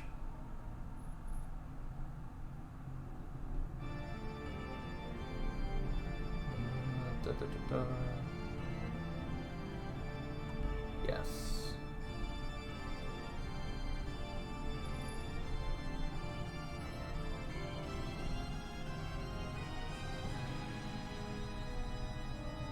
Seven points of 11 points of slash damage, 1 point of fire damage as Gideon reaches forward, grabbing this thing, its chains, kind of staggering forward, following the chain before barreling into it, still bleeding everywhere. Let's see, 1 to escape, 1 to combat grab. You've got 1 action left. Sure do. Go again. Okay, give me that intimidate check, please. I'm here for it. Come on. Gideon, you scowl, trying to put on a brave face, but you are not having an effect. This thing is not paying attention to you. It looks way too giddy at the pain it is causing you. Ziri, you're up. Gideon, you also take the minimum. And I passed the recovery check. That's amazing. You guys are killing it. Hate that. I got to after that first one attack took out more than half my health.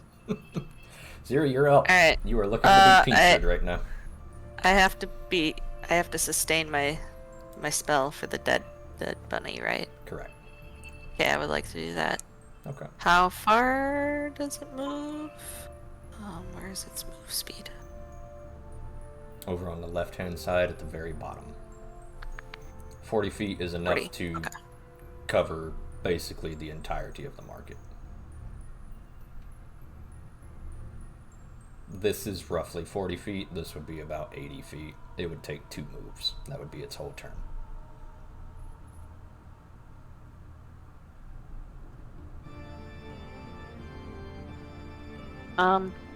So I have 2 moves after I sustain it, right? Yes. Okay. First, I like to do this.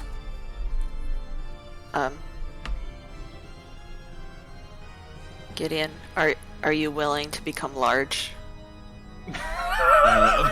Many women have asked this in my day, and the answer is always yes.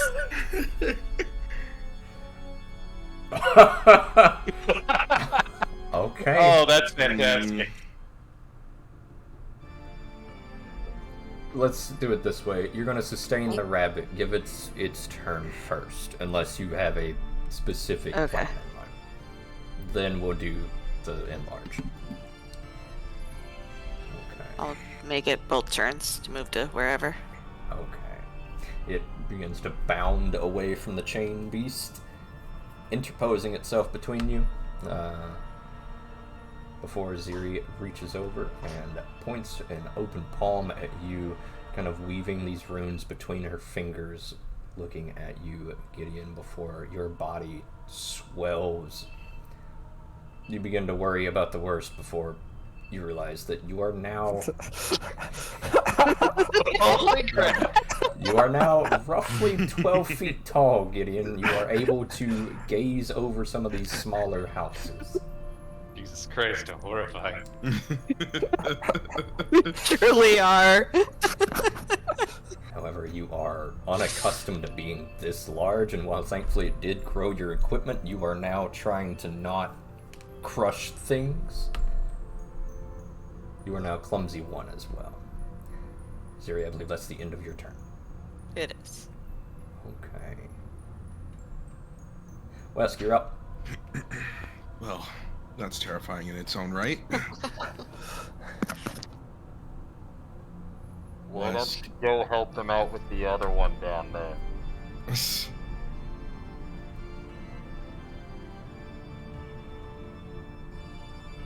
Let's go reload and move with running reload. Okay. Before you do, Oh, okay. I was still 5 feet away.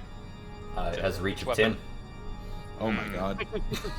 I was worried about that when I saw Chain. Hey, at least didn't get crit. Wesk, you take 17 points of pierce damage as you turn to reposition and expose an open back to this thing. As before you are aware, this thing catches your exposed back, and you are going to take persistent bleed damage again. You've got 2 actions left. Sorry, 1 action left. Well, no, it should be 2 actions because I have, Running reload, you're right. Yep. So.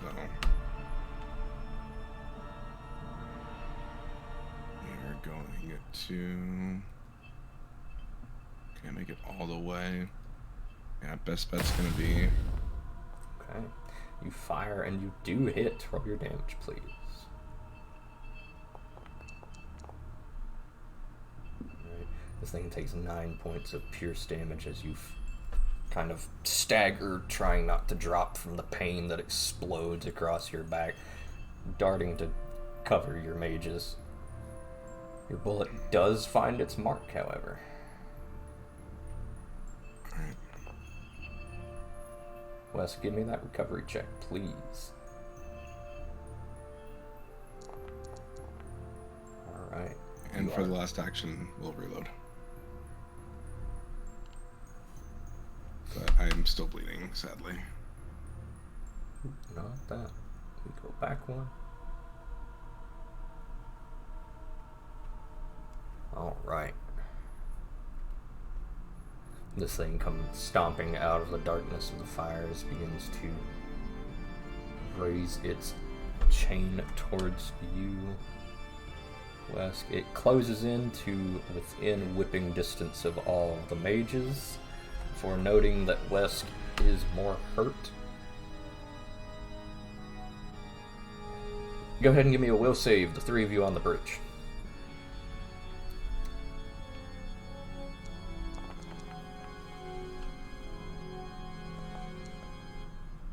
Okay. Popular number tonight. All of you stand strong under this thing's intimidating glare.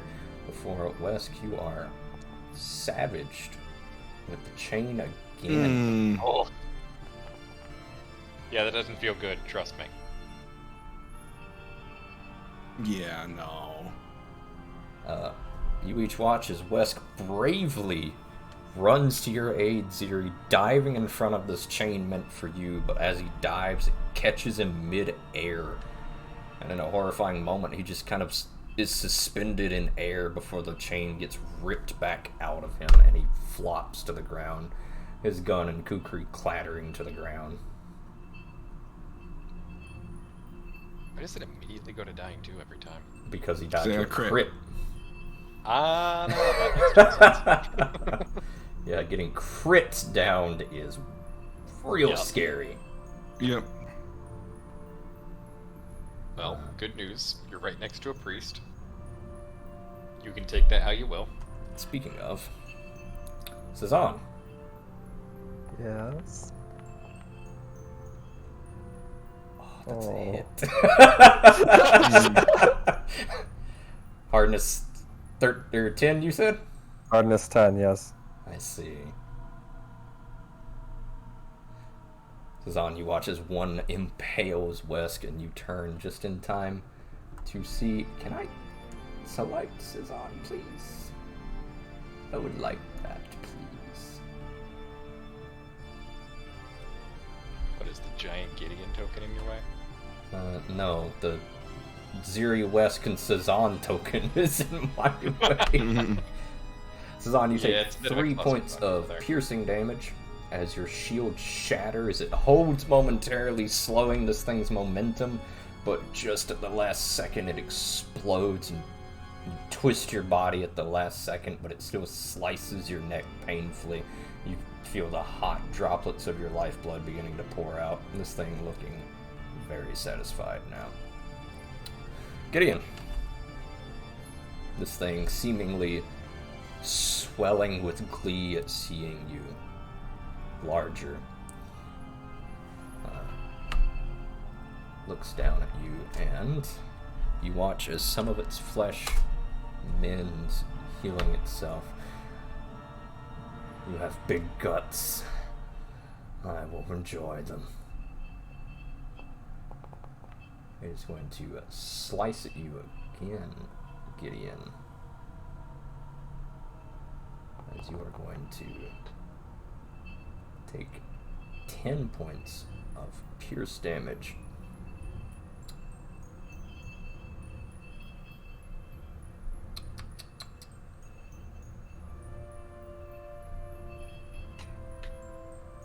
And this thing is going to...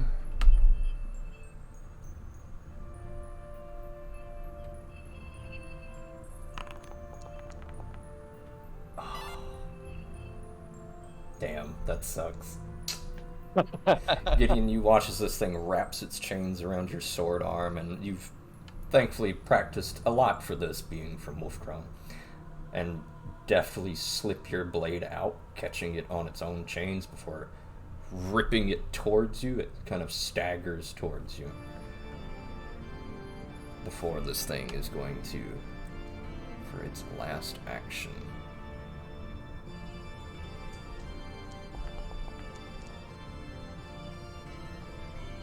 Alright. You do, however, still take the bleed damage, Gideon. Yeah, I can deal with that. That's a lot less bad than it was last time. Sazan, you are up. Okay, is it directly next? How far is it? It is to within me? 10 feet of you. Yeah, is it? Okay. Is it just the 10 feet, or is it? It's... If I step, do I think I will be away from its chains?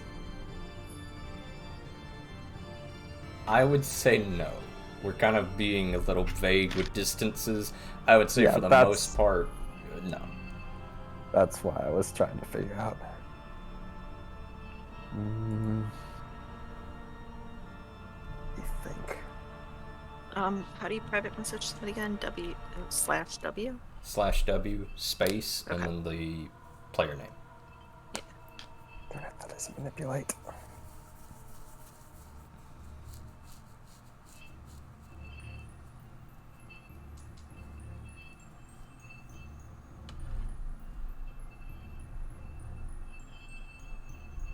Focus down the one. Focus down the one that he's fighting. Don't let it heal. I'd like to cast a healing spell onto Wesk. Okay.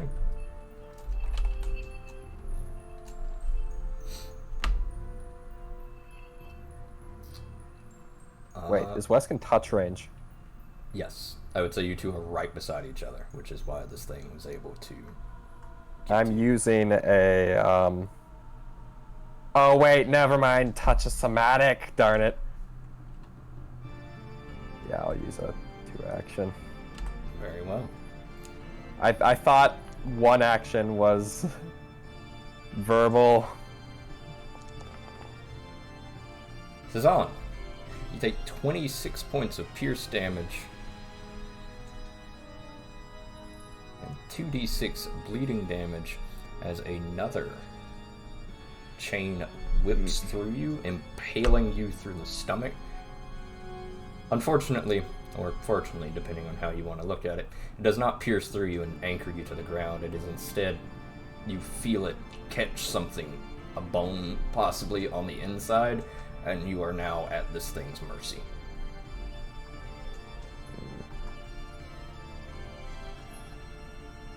Oh, I'll put the healing out. Okay. May I ask a ruling question? Sure. To activate the Lover's Lace, do I have to pull it, or can I function it like a wand? What are you specifically asking? Do I have to hold it like a weapon, or can I activate it It from has to my be equip like a wand? used like a consumable. You have to have one hand free. Right, but I can't use it the same turn I draw it. Well, it's drawn. I'm It's asking. in your consumables, isn't it? Yeah, it's in It's my not consumables. stowed, so it's technically Oh, okay, equipped. you can. Yeah, you can use those at any time. Yeah, okay, sorry. The only time I I've will- had to deal with that is when I had shit in my bag. Yeah, okay, then I will go ahead and use the healing with my one action vision. Very well. Go ahead and give me that 2d6, please.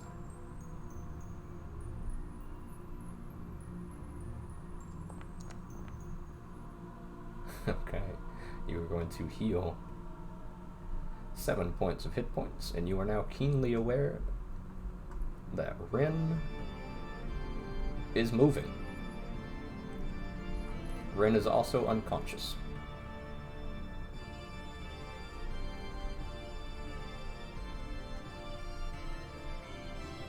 Not good.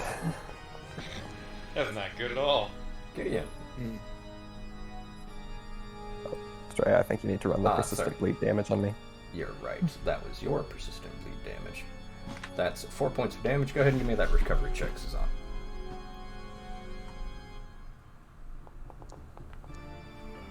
Nice. You fuckers.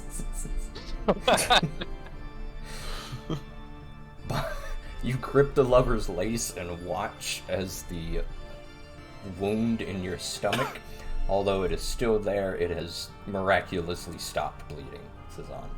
Miraculous being the only word that I can think of for this. Gideon, you're up. Oh boy. I'm stoking the flames. Very well.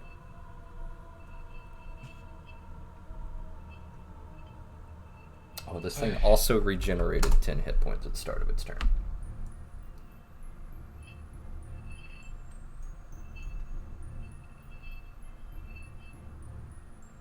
And this thing's already grabbed, huh? Yep. Well, it's until the start of your next turn, I believe, isn't it?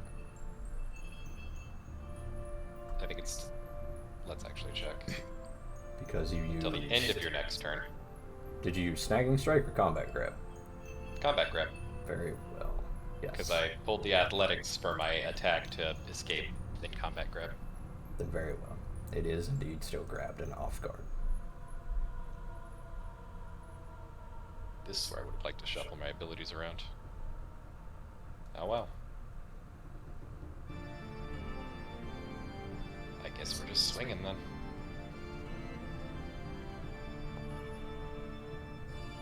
Big sword. That is a hit.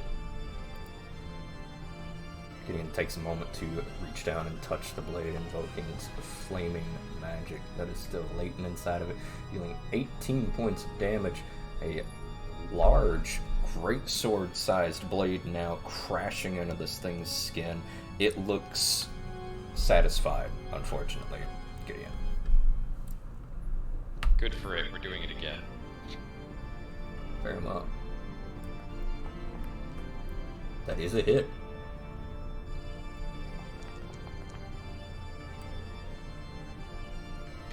That is 22 points of damage as this thing crashes to the ground.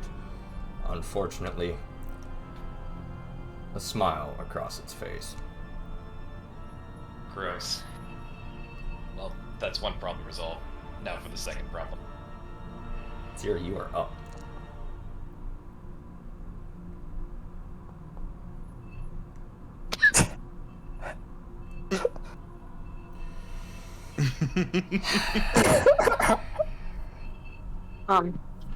Ah. Alright. I will sustain the bun. You sustain the bun, which is somewhere in... There it is. There you are.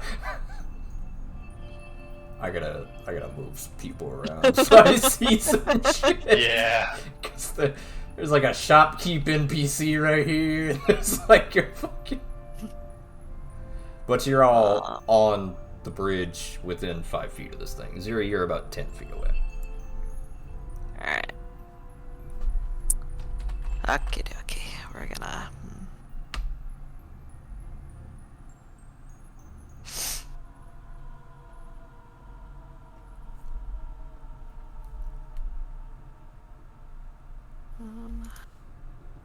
What does this do?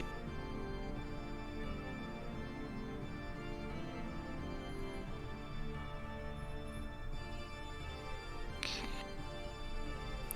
I would like to use this on it. Okay. Go ahead and give me that Nice. attack roll. Unfortunately not. You go and slam this pressurized water into it just as Cezanne goes to cast a healing spell and Wesk is impaled and this thing is just a rock unmoved by your spell. Oh, I have 2 hero points. Where did they go? You have 3 actually. Oh, where? Why are they not showing up for me? Oh, there we go. Okay. I am going to use 1 for that, if that's okay. That's fine.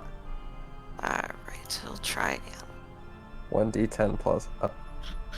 I mean, yeah, it's 21, but that makes it 38 because the plus 10. That is a critical success. Go ahead and roll your damage.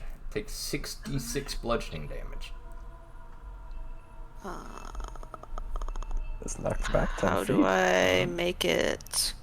Just the roll damage, and then I'll just double it. Yeah, so that is double damage, 28 points of damage. Cezanne, you watch painfully as this thing's chains kind of seesaw into you a little bit more as Ziria blasts it back, but you do have a little bit of breathing room. And now the bunny's actions.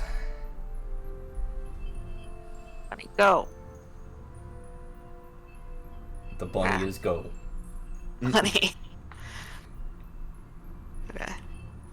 He gonna bite it. Okay. That is a hit. Roll damage. Oh, yeah. Zuri with one hand reaches forward, blasting this thing away from you, saving your life, Wesk and Tazan.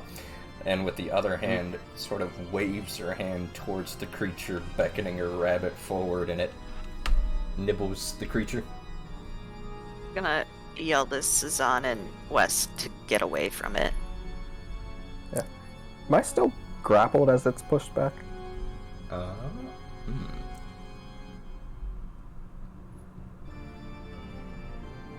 You know what? I'll say no, because it is now 15 feet away and it has a reach of 10. Cezanne, you painfully realize that it is now ripping out of your stomach, but you are now able to move. Give you a hero point for thinking of that, Cezanne. Not that you guys need it, but... I don't need to be told twice to move away from the thing that killed me. Wesk, you come to being told to get away from it, and you're... As far away from it as you can. Pistol and Kukri are on the ground, and you're still bleeding.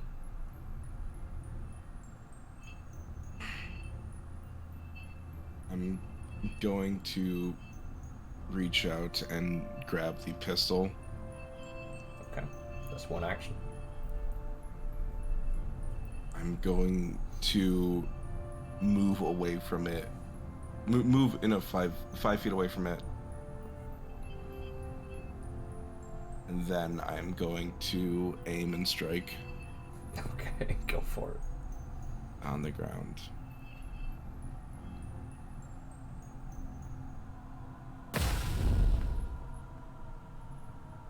That is a hit. Wow. Roll your damage.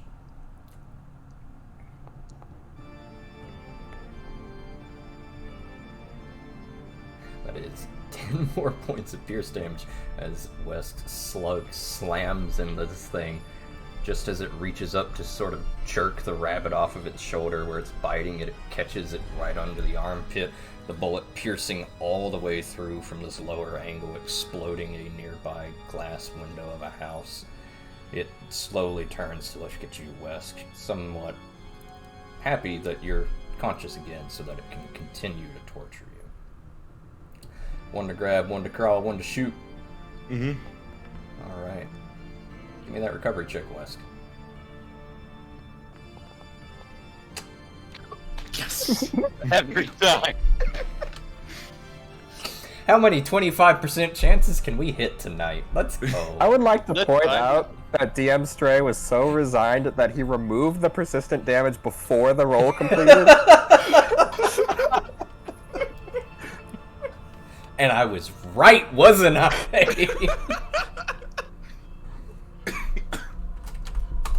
Some of this creature's flesh does knit back, unfortunately, as its wounds closes. As it now... Not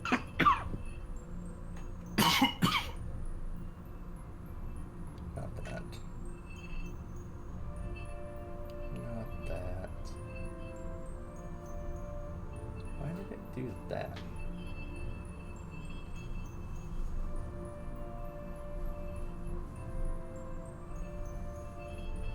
Oh shoot, did I fuck something up? I sure did, didn't I?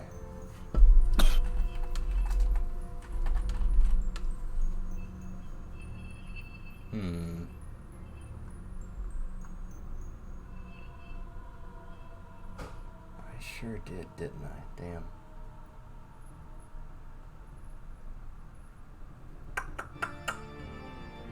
Well, that's gonna suck to fix. Mm-hmm. I realize I fucked something up on the back end real bad. You need a minute? Yes, and I'm doing it right now. Fix this.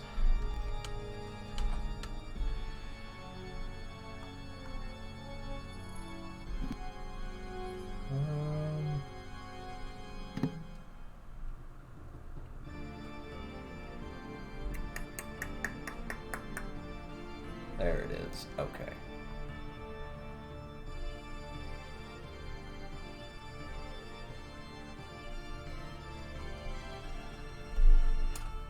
Yep, unfortunately this is just going to take just a second to fix.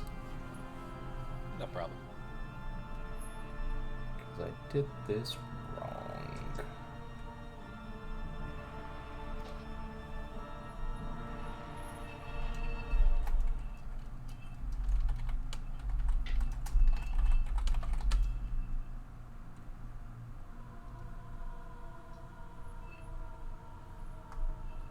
Oh, that's going to be annoying to fucking... Alright, whatever.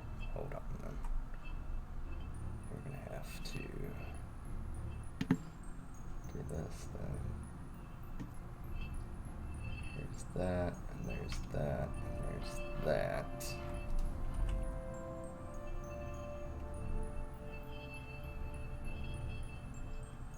There's that, and there's that.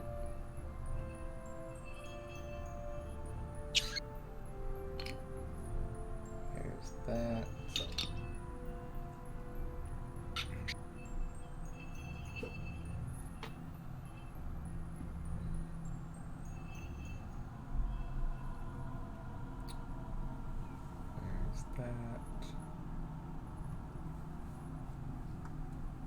There's that. There's that.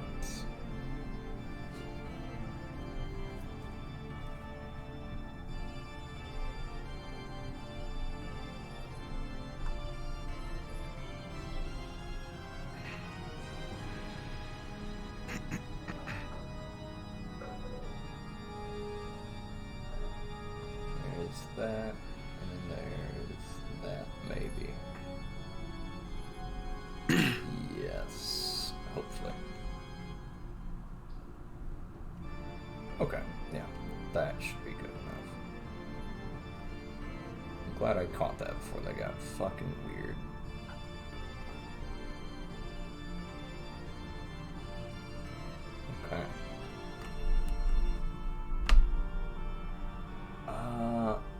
Sorry, now I've completely lost the pace of the combat. This thing just started its turn, yes? Correct. Yeah. Correct. Okay, good stuff. That was what I was waiting on.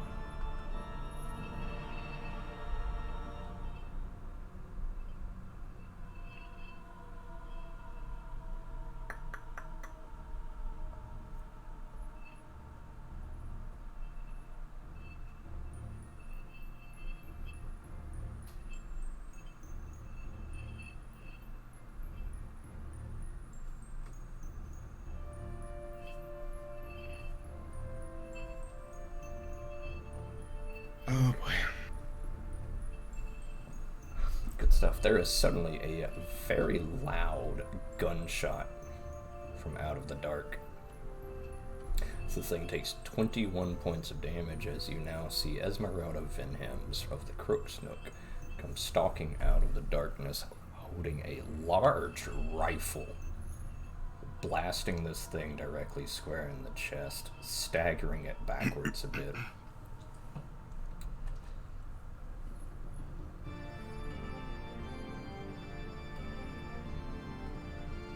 There we go.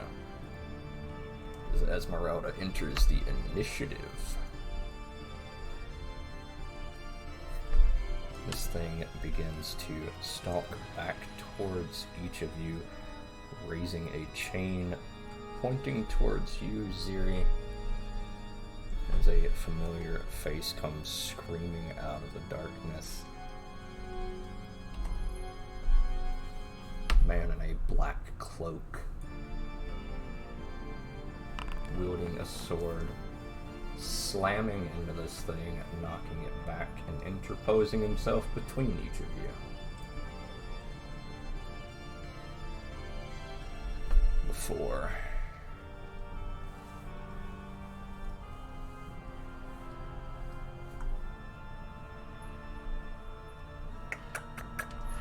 he raises a sword, slashing at this thing. God! The curse continues.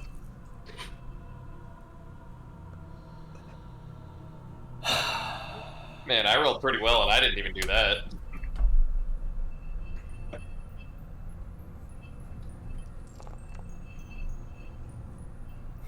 Oh. Apparently we did not have another day.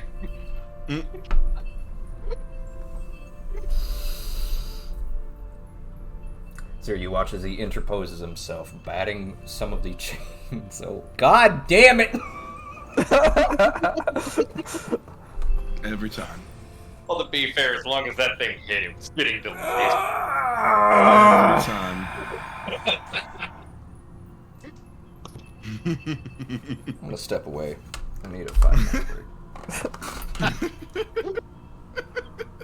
For anyone who has not been watching this entire time, First off, why are you Tavius here? only crits. Ow.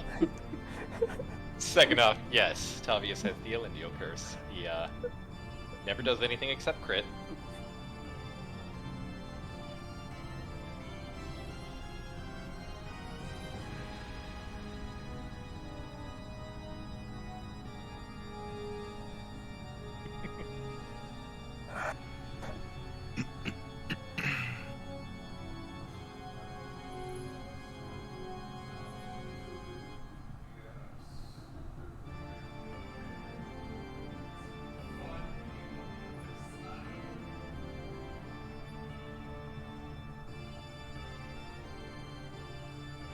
On top of that, he crit with the Sun Sword, which, good times.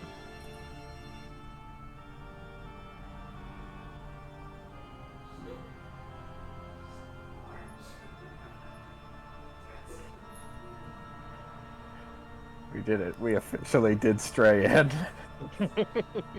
He did himself in with that one.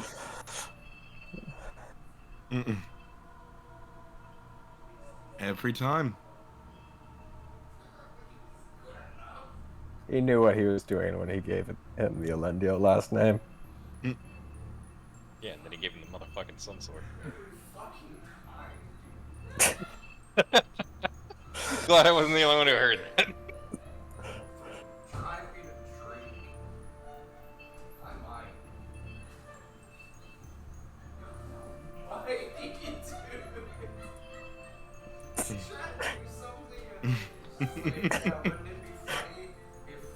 After these messages, we'll be right back. Kept happening 10 years later? Wouldn't that be hilarious?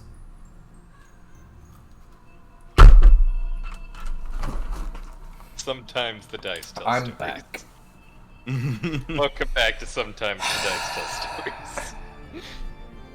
You good now? No! What the fuck? Alright. Okay. So, that's been resolved.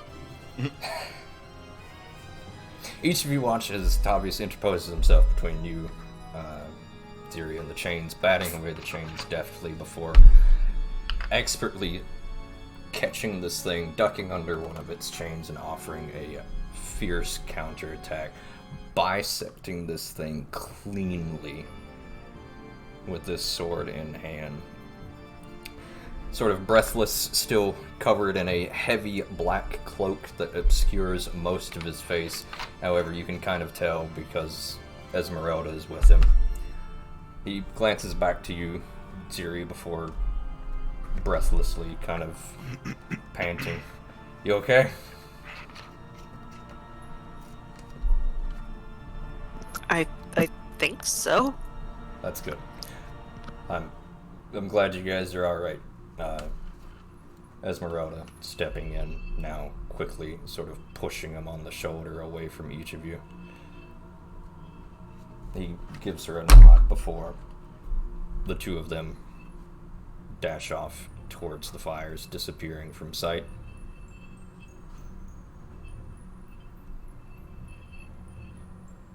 Gideon, it is your turn. Oh boy, time to go find more things. Let's see. I see fires.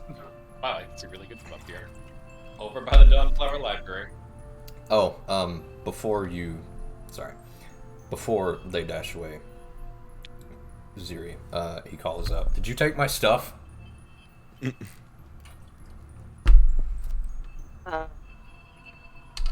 Points at Gideon. Use the sword Use before the sword. being shuffled away by Esmeralda, who is now hurrying him along.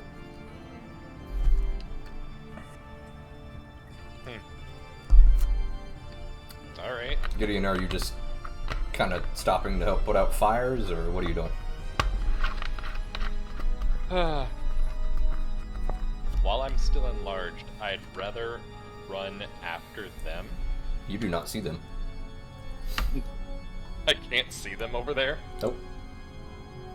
This was too dark for you, bud. Mm-hmm. Ah, You pretty much Did I hear only any of see that? this courtyard. No, they were like 60 feet away. May I Actually, speak no, up way a more bit? than that. Go for it. Gideon, you don't happen to see Rin from up there, do you? no. I can't really see that far at all. Okay. You should look in the glasses. For the case, we Middle need of the to night, but alright. we need to push on. There's maybe more. Okay. You go to turn to leave, Gideon, and the creature stands back up. Oh, for the love of...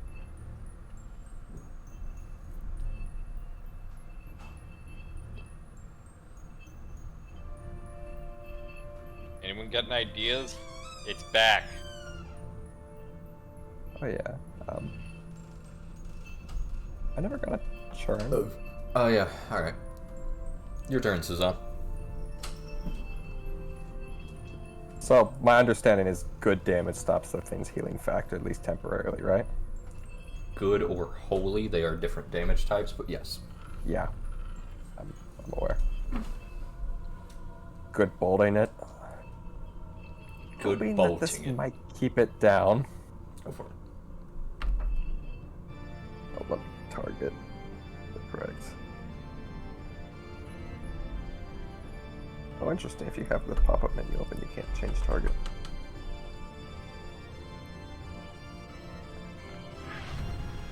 Oof.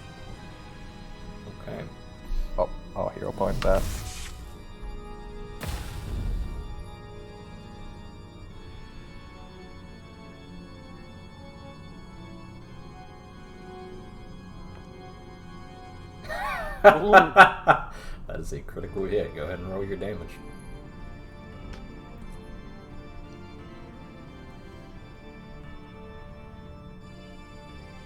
Wait, is this the right?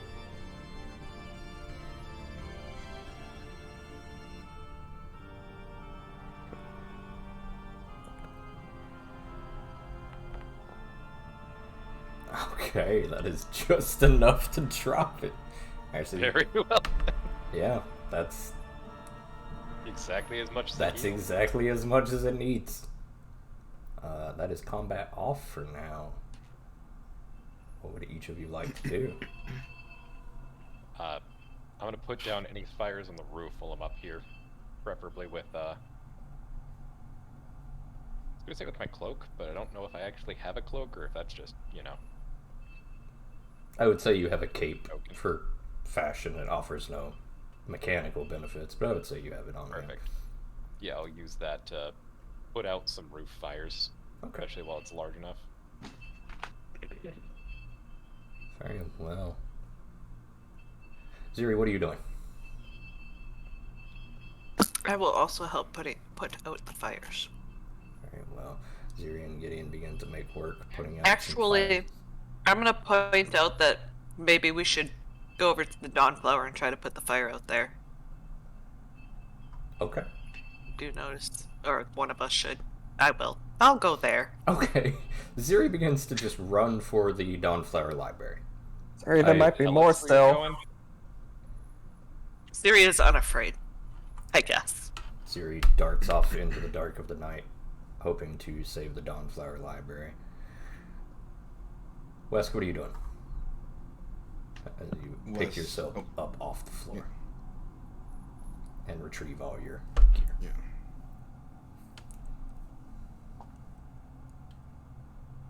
I am definitely going to go after Ziri, just in case there's more enemies down there. Okay.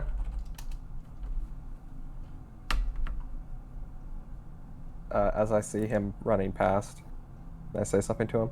Sure. If he had the Sun Sword, he came from that direction. They've probably taken out everything that way, but so get Ziri back if you can. Busk will just turn his head and fire off a salute towards Cezanne as he keeps running. Tazan, what are you doing?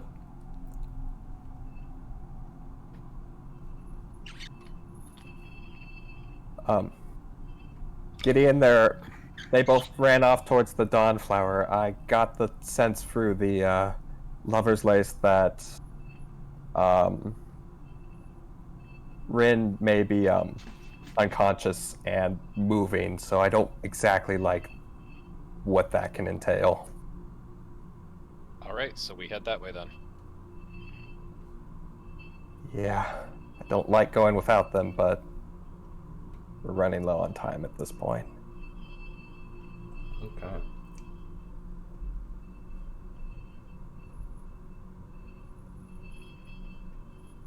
What does the Dawnflower look like when I get there? We will get to that in just a moment. Okay.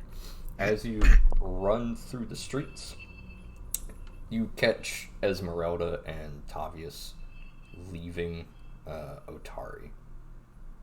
They have some packs slung over their shoulder.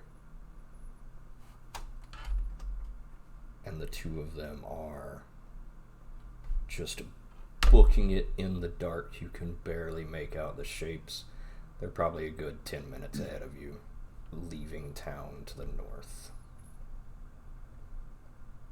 Elsewhere, you head to Ren's Wonders. Yeah. Very well. You arrive to Ren's Wonders to find that Ren is nowhere in sight and that there is a lot of blood. Not good, that's not good. No, that is not. We get a sense of where she's gone.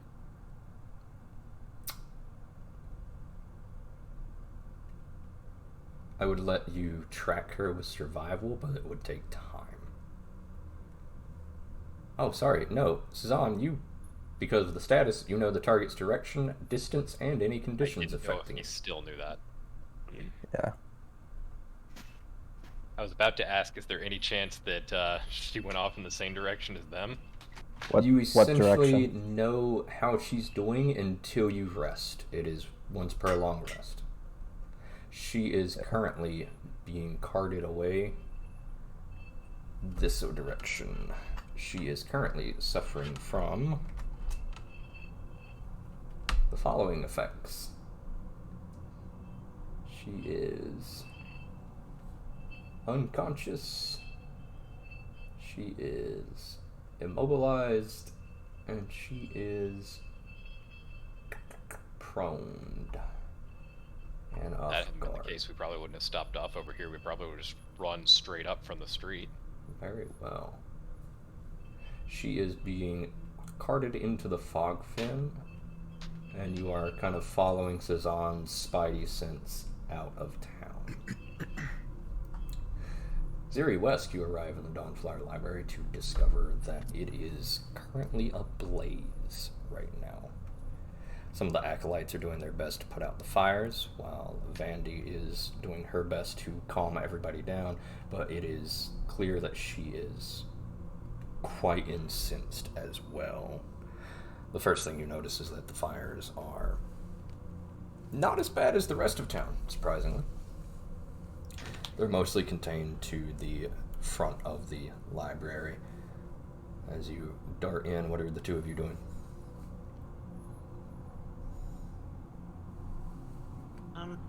Looking for ways to extinguish the fires. Okay. You do have a wand of extinguish. I was about to say, don't you still have that wand of extinguish on you? Yes, I would like to use that, I suppose. Alright. Hold on. I'll find it.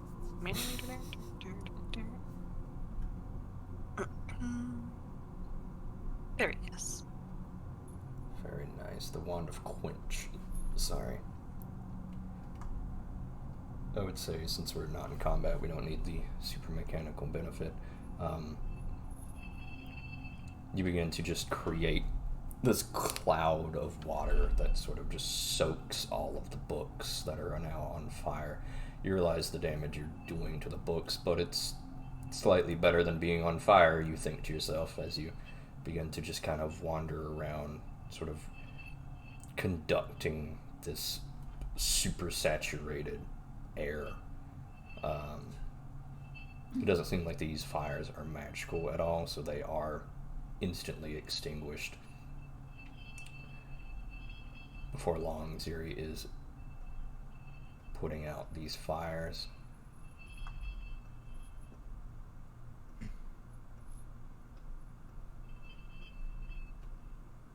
You find yourselves sort of standing in a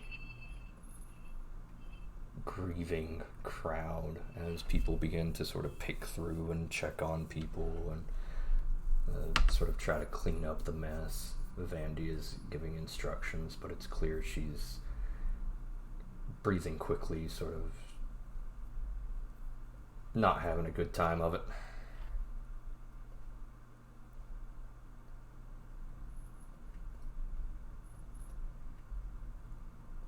The bunny rabbit also dissipating because of the sustain. Bye, bunny. I'm gonna look to Ziri. We should get back to the other two. They must have gone off in search of others and in a different direction. We will look sadly at the now soggy, burned books. Slowly nod. Okay. I guess we've done all we can here. Okay. You guys begin to meander your way up towards Ren's Wonders. I assume that's where you were told they were going to check, right? Yeah, well, let's go try to keep at least a brisk pace. Okay. Ren is being drug into the fog fin. Cezanne, you are a good, probably about 500, 600 feet away. It is also about midnight. The moon, actually, no, it's probably about 12:20. The moon directly overhead is a full moon, large, illuminating your way, but still navigating the fog fin at night is not an appetizing thought. I'll,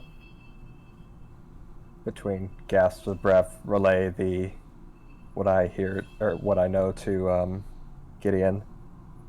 Could I guess roughly that they would have made it to the library at this point, and trusting that West bringing her back quickly would be on their way back? I would assume you know your companions well enough. It's going to take them a while to navigate. It's going to take them a while to navigate down to the library. You don't know how long they're going to be at the library, but you know that they might head to Ren's Wonders. You're far apart, but you can probably guess what your companions would likely do. Okay. When I could assume that they would be close enough, I would like to launch the 120 feet variant of Inner Radiance Torrent into the sky, loosely in the direction we're going, but so that it could be seen.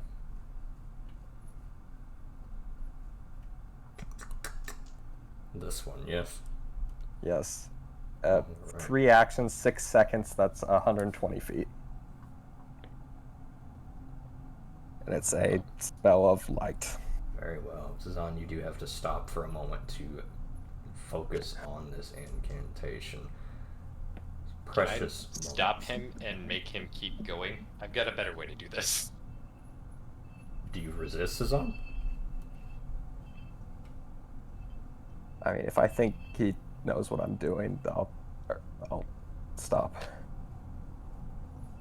Okay. You begin to cast a spell, at which point Gideon places a hand on your back, keeping you going.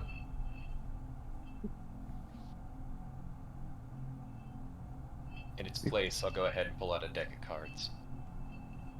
Ooh. Okay. You do so. Let's see if I can make this work. I'm just going to send a message. Does this work? Yeah, totally does. Very well. You pull out the small green card with the pretty elementary, crude description of the message spell before incanting it yourself. Very well. What message are you sending? Towards Ren's Wonders, I'm just going to let them know. Can I send it to a number of people or just to one? Oh, I would say they are not within 120 feet of you at this point in time. They would still be about the time you're at. They have just now started heading back to the library. Or heading to Ren's Wonders at this time.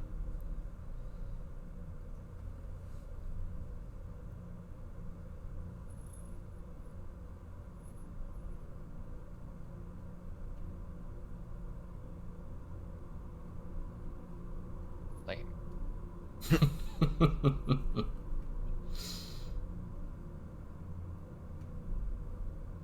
Gideon? Gideon, clock's ticking. Gideon has pulled out a card and is trying to cast a spell. Sazan, you have now stood away on round for about 20 extra seconds. Can I just pop a light up into the air then? Like, the light spell? Yes. No. The light spell needs a target.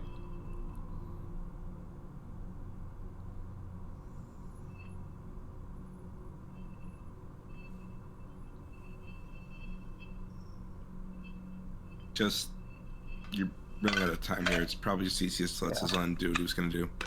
Yeah, I'll just stop to let him do that. Okay. Gideon rapidly flipping through some cards. Sazan, you finally get fed up and go with your initial plan. Go ahead and mark off your spell. Ziri, Wesk, some strange light you've never seen erupts out of the sky. They've seen me cast it before. Very well.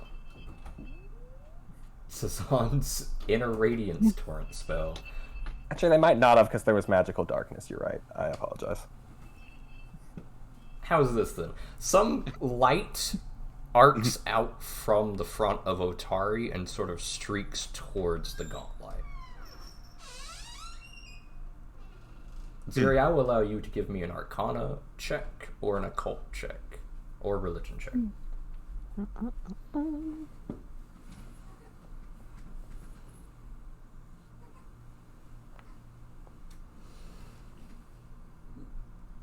Okay. Ziri, you get the feeling that whatever that light was, it's associated with the stars in the night sky.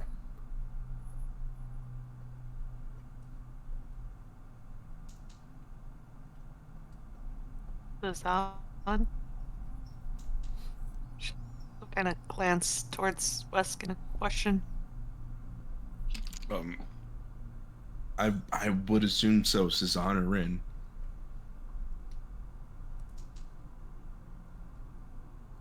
Well, should we follow it? I assume that's where they're going. I don't see them around here, so it's our best bet. Alright. She'll head towards the light. Okay. Sort of going off gut instinct more than anything. You guys are still hustling towards the front of Otari, or do you take the back exit? At this point, front would be faster. Alright. You guys Yep. hustle towards the front exit. Cezanne, unfortunately, it seems like whatever this creature is, it is faster than you. Because as soon as you start to enter the fog fin and being slowed down by it, it's seemingly keeping its pace. It's pulling more and more further away from you. It's now about 700, 800 feet away from you.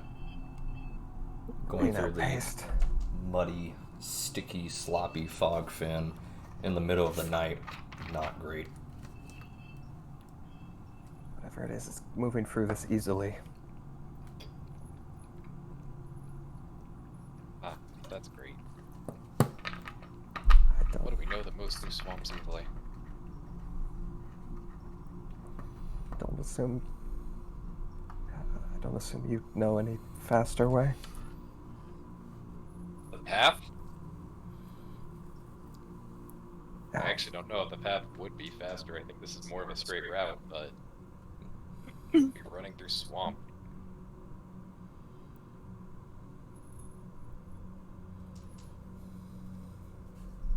May I attempt a survival check to think of a way to move faster? Survival or nature, I'll let you decide. Actually, no, I would say survival. You're right. Nature would be more. Can I roll to aid? Sure. I'm gonna use a hero point. Also, I didn't mark one off for the last one, so I'm gonna mark 2 off now. Oh, that was the wrong button. No, you actually just got one extra. I got one extra, but I didn't mark the extra one off when I used the re-rolled the other one. I just realized. Oh, what? I hit the wrong button. 1d10. That's 20.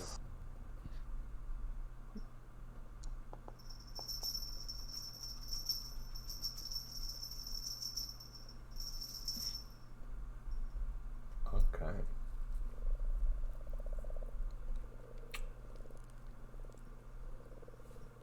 Cezanne, you begin to calm yourself now, beginning to pick your way through an easier path, and while you do manage to increase the pace at which you were going, it's still not enough. Whatever this creature is, it is moving at an unnatural speed through these fog fins. You do begin to meander your way through, but it is still slow going. So moving faster than us. Kind of reminds me of the water drake.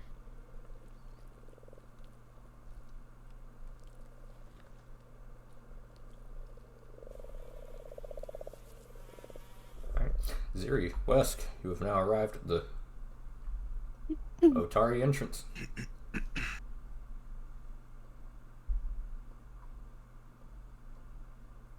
What are we doing? I went towards the gauntlet. Yeah? Yes, believe so. She's still heading towards where she thinks she saw the light. Okay. Wusk is gonna go with her into the fog fence, or I guess if it went to the gauntlet, we'd probably want to take the road, right? There's still no sign of Gideon or Cezanne at this point. If you guys are heading to the gauntlet, do you run through the fog fin at midnight, or do you take the path? I think out of an abundance of caution, we take the path. We don't know that Rin's in danger. Ziri, do you agree? Yes. Very well.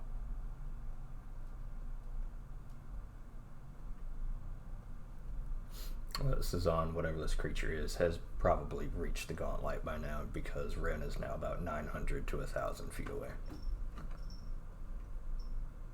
Probably at the gauntlet. Is it still moving away? It is moving further, but because of the way the spell works, you realize that it is starting to descend now. Seems to be going down now. Fantastic. Nothing to it but to haul. Cezanne, give me a constitution check. Yeah. Or fortitude save, sorry.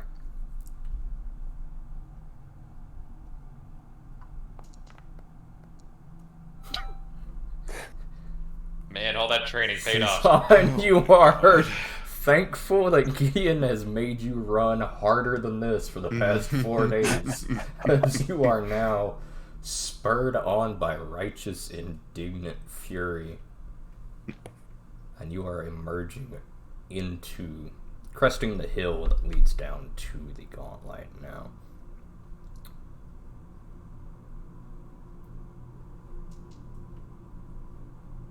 You two descending into the gauntlet. It's the best you've ever kept pace with me.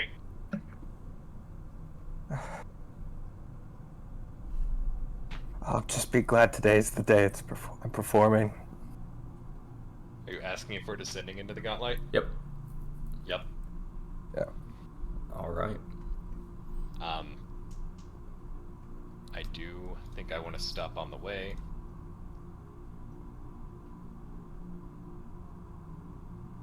Do you want to stop on the way? What?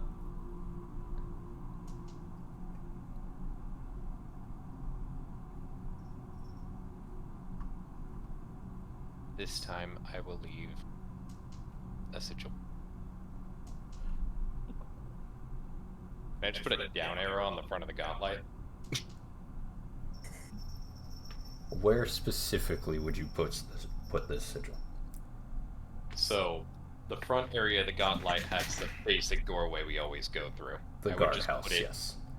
Yes, the guardhouse. I would either put it on the doors, although I think the doors were either wrecked or in very bad shape, or on the wall right in front of it, where they couldn't miss it. I would say you'd put it on the wall directly in front of the entrance then. I'll do that. Very well.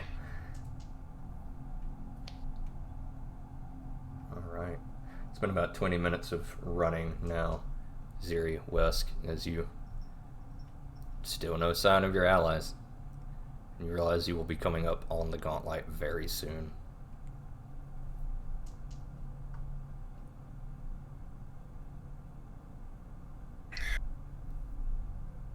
We just gotta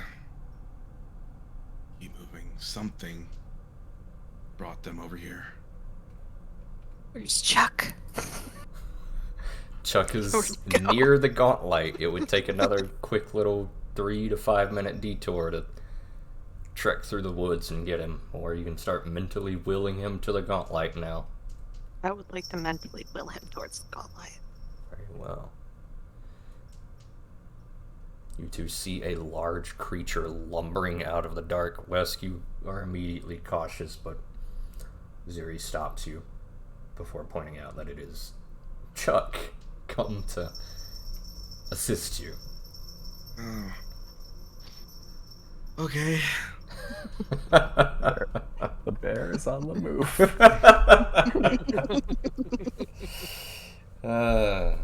He's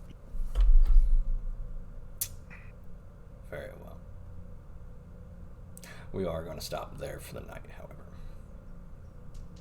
That sounds good. Good stopping point.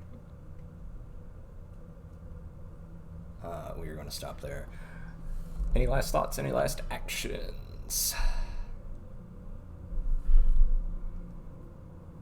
And Oh, here shit, I was, the fan. yeah, and here I was wondering why Stray wasn't doing that time jump thing he was talking about doing at the beginning of the session. We'll have that discussion after. All right. Let's have our weekly. Who are we voting to do the cool thing? Not obvious. Are you sure? Does that mean Obvious you coming need in a and hero rolling point? one crit does not count. You're right. You're right. My vote's on Ziri because big and large swish swoosh. It's the Giant- invalidating counter. Giant Gideon was pretty great. Giant Gideon was horrifying. Great. I'll give points to Ziri for her reaction to actually the waking up. She played that very to the scene. That too. Yeah, one for Gideon, one for Ziri. Any more votes? No, you had two, Ziri. Ah, sorry. Yeah. Well, then I think Ziri wins it. Mm-hmm. Woohoo. 0 point for me. So Ziri, go ahead and take your star power, and we will. There we go. And we will wrap it up there for the night as more bad shit is happening in the Abomination vaults. As it do. As it do. Any last thoughts? Any last actions? Well, we're back in the main menu now, but nah, not really. I'm good. Alright. Well, I hope you guys had fun. Say goodnight, everybody. Night. Good night, everybody. Good morning, everybody. Wes, you lose a hero point.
Mm-hmm.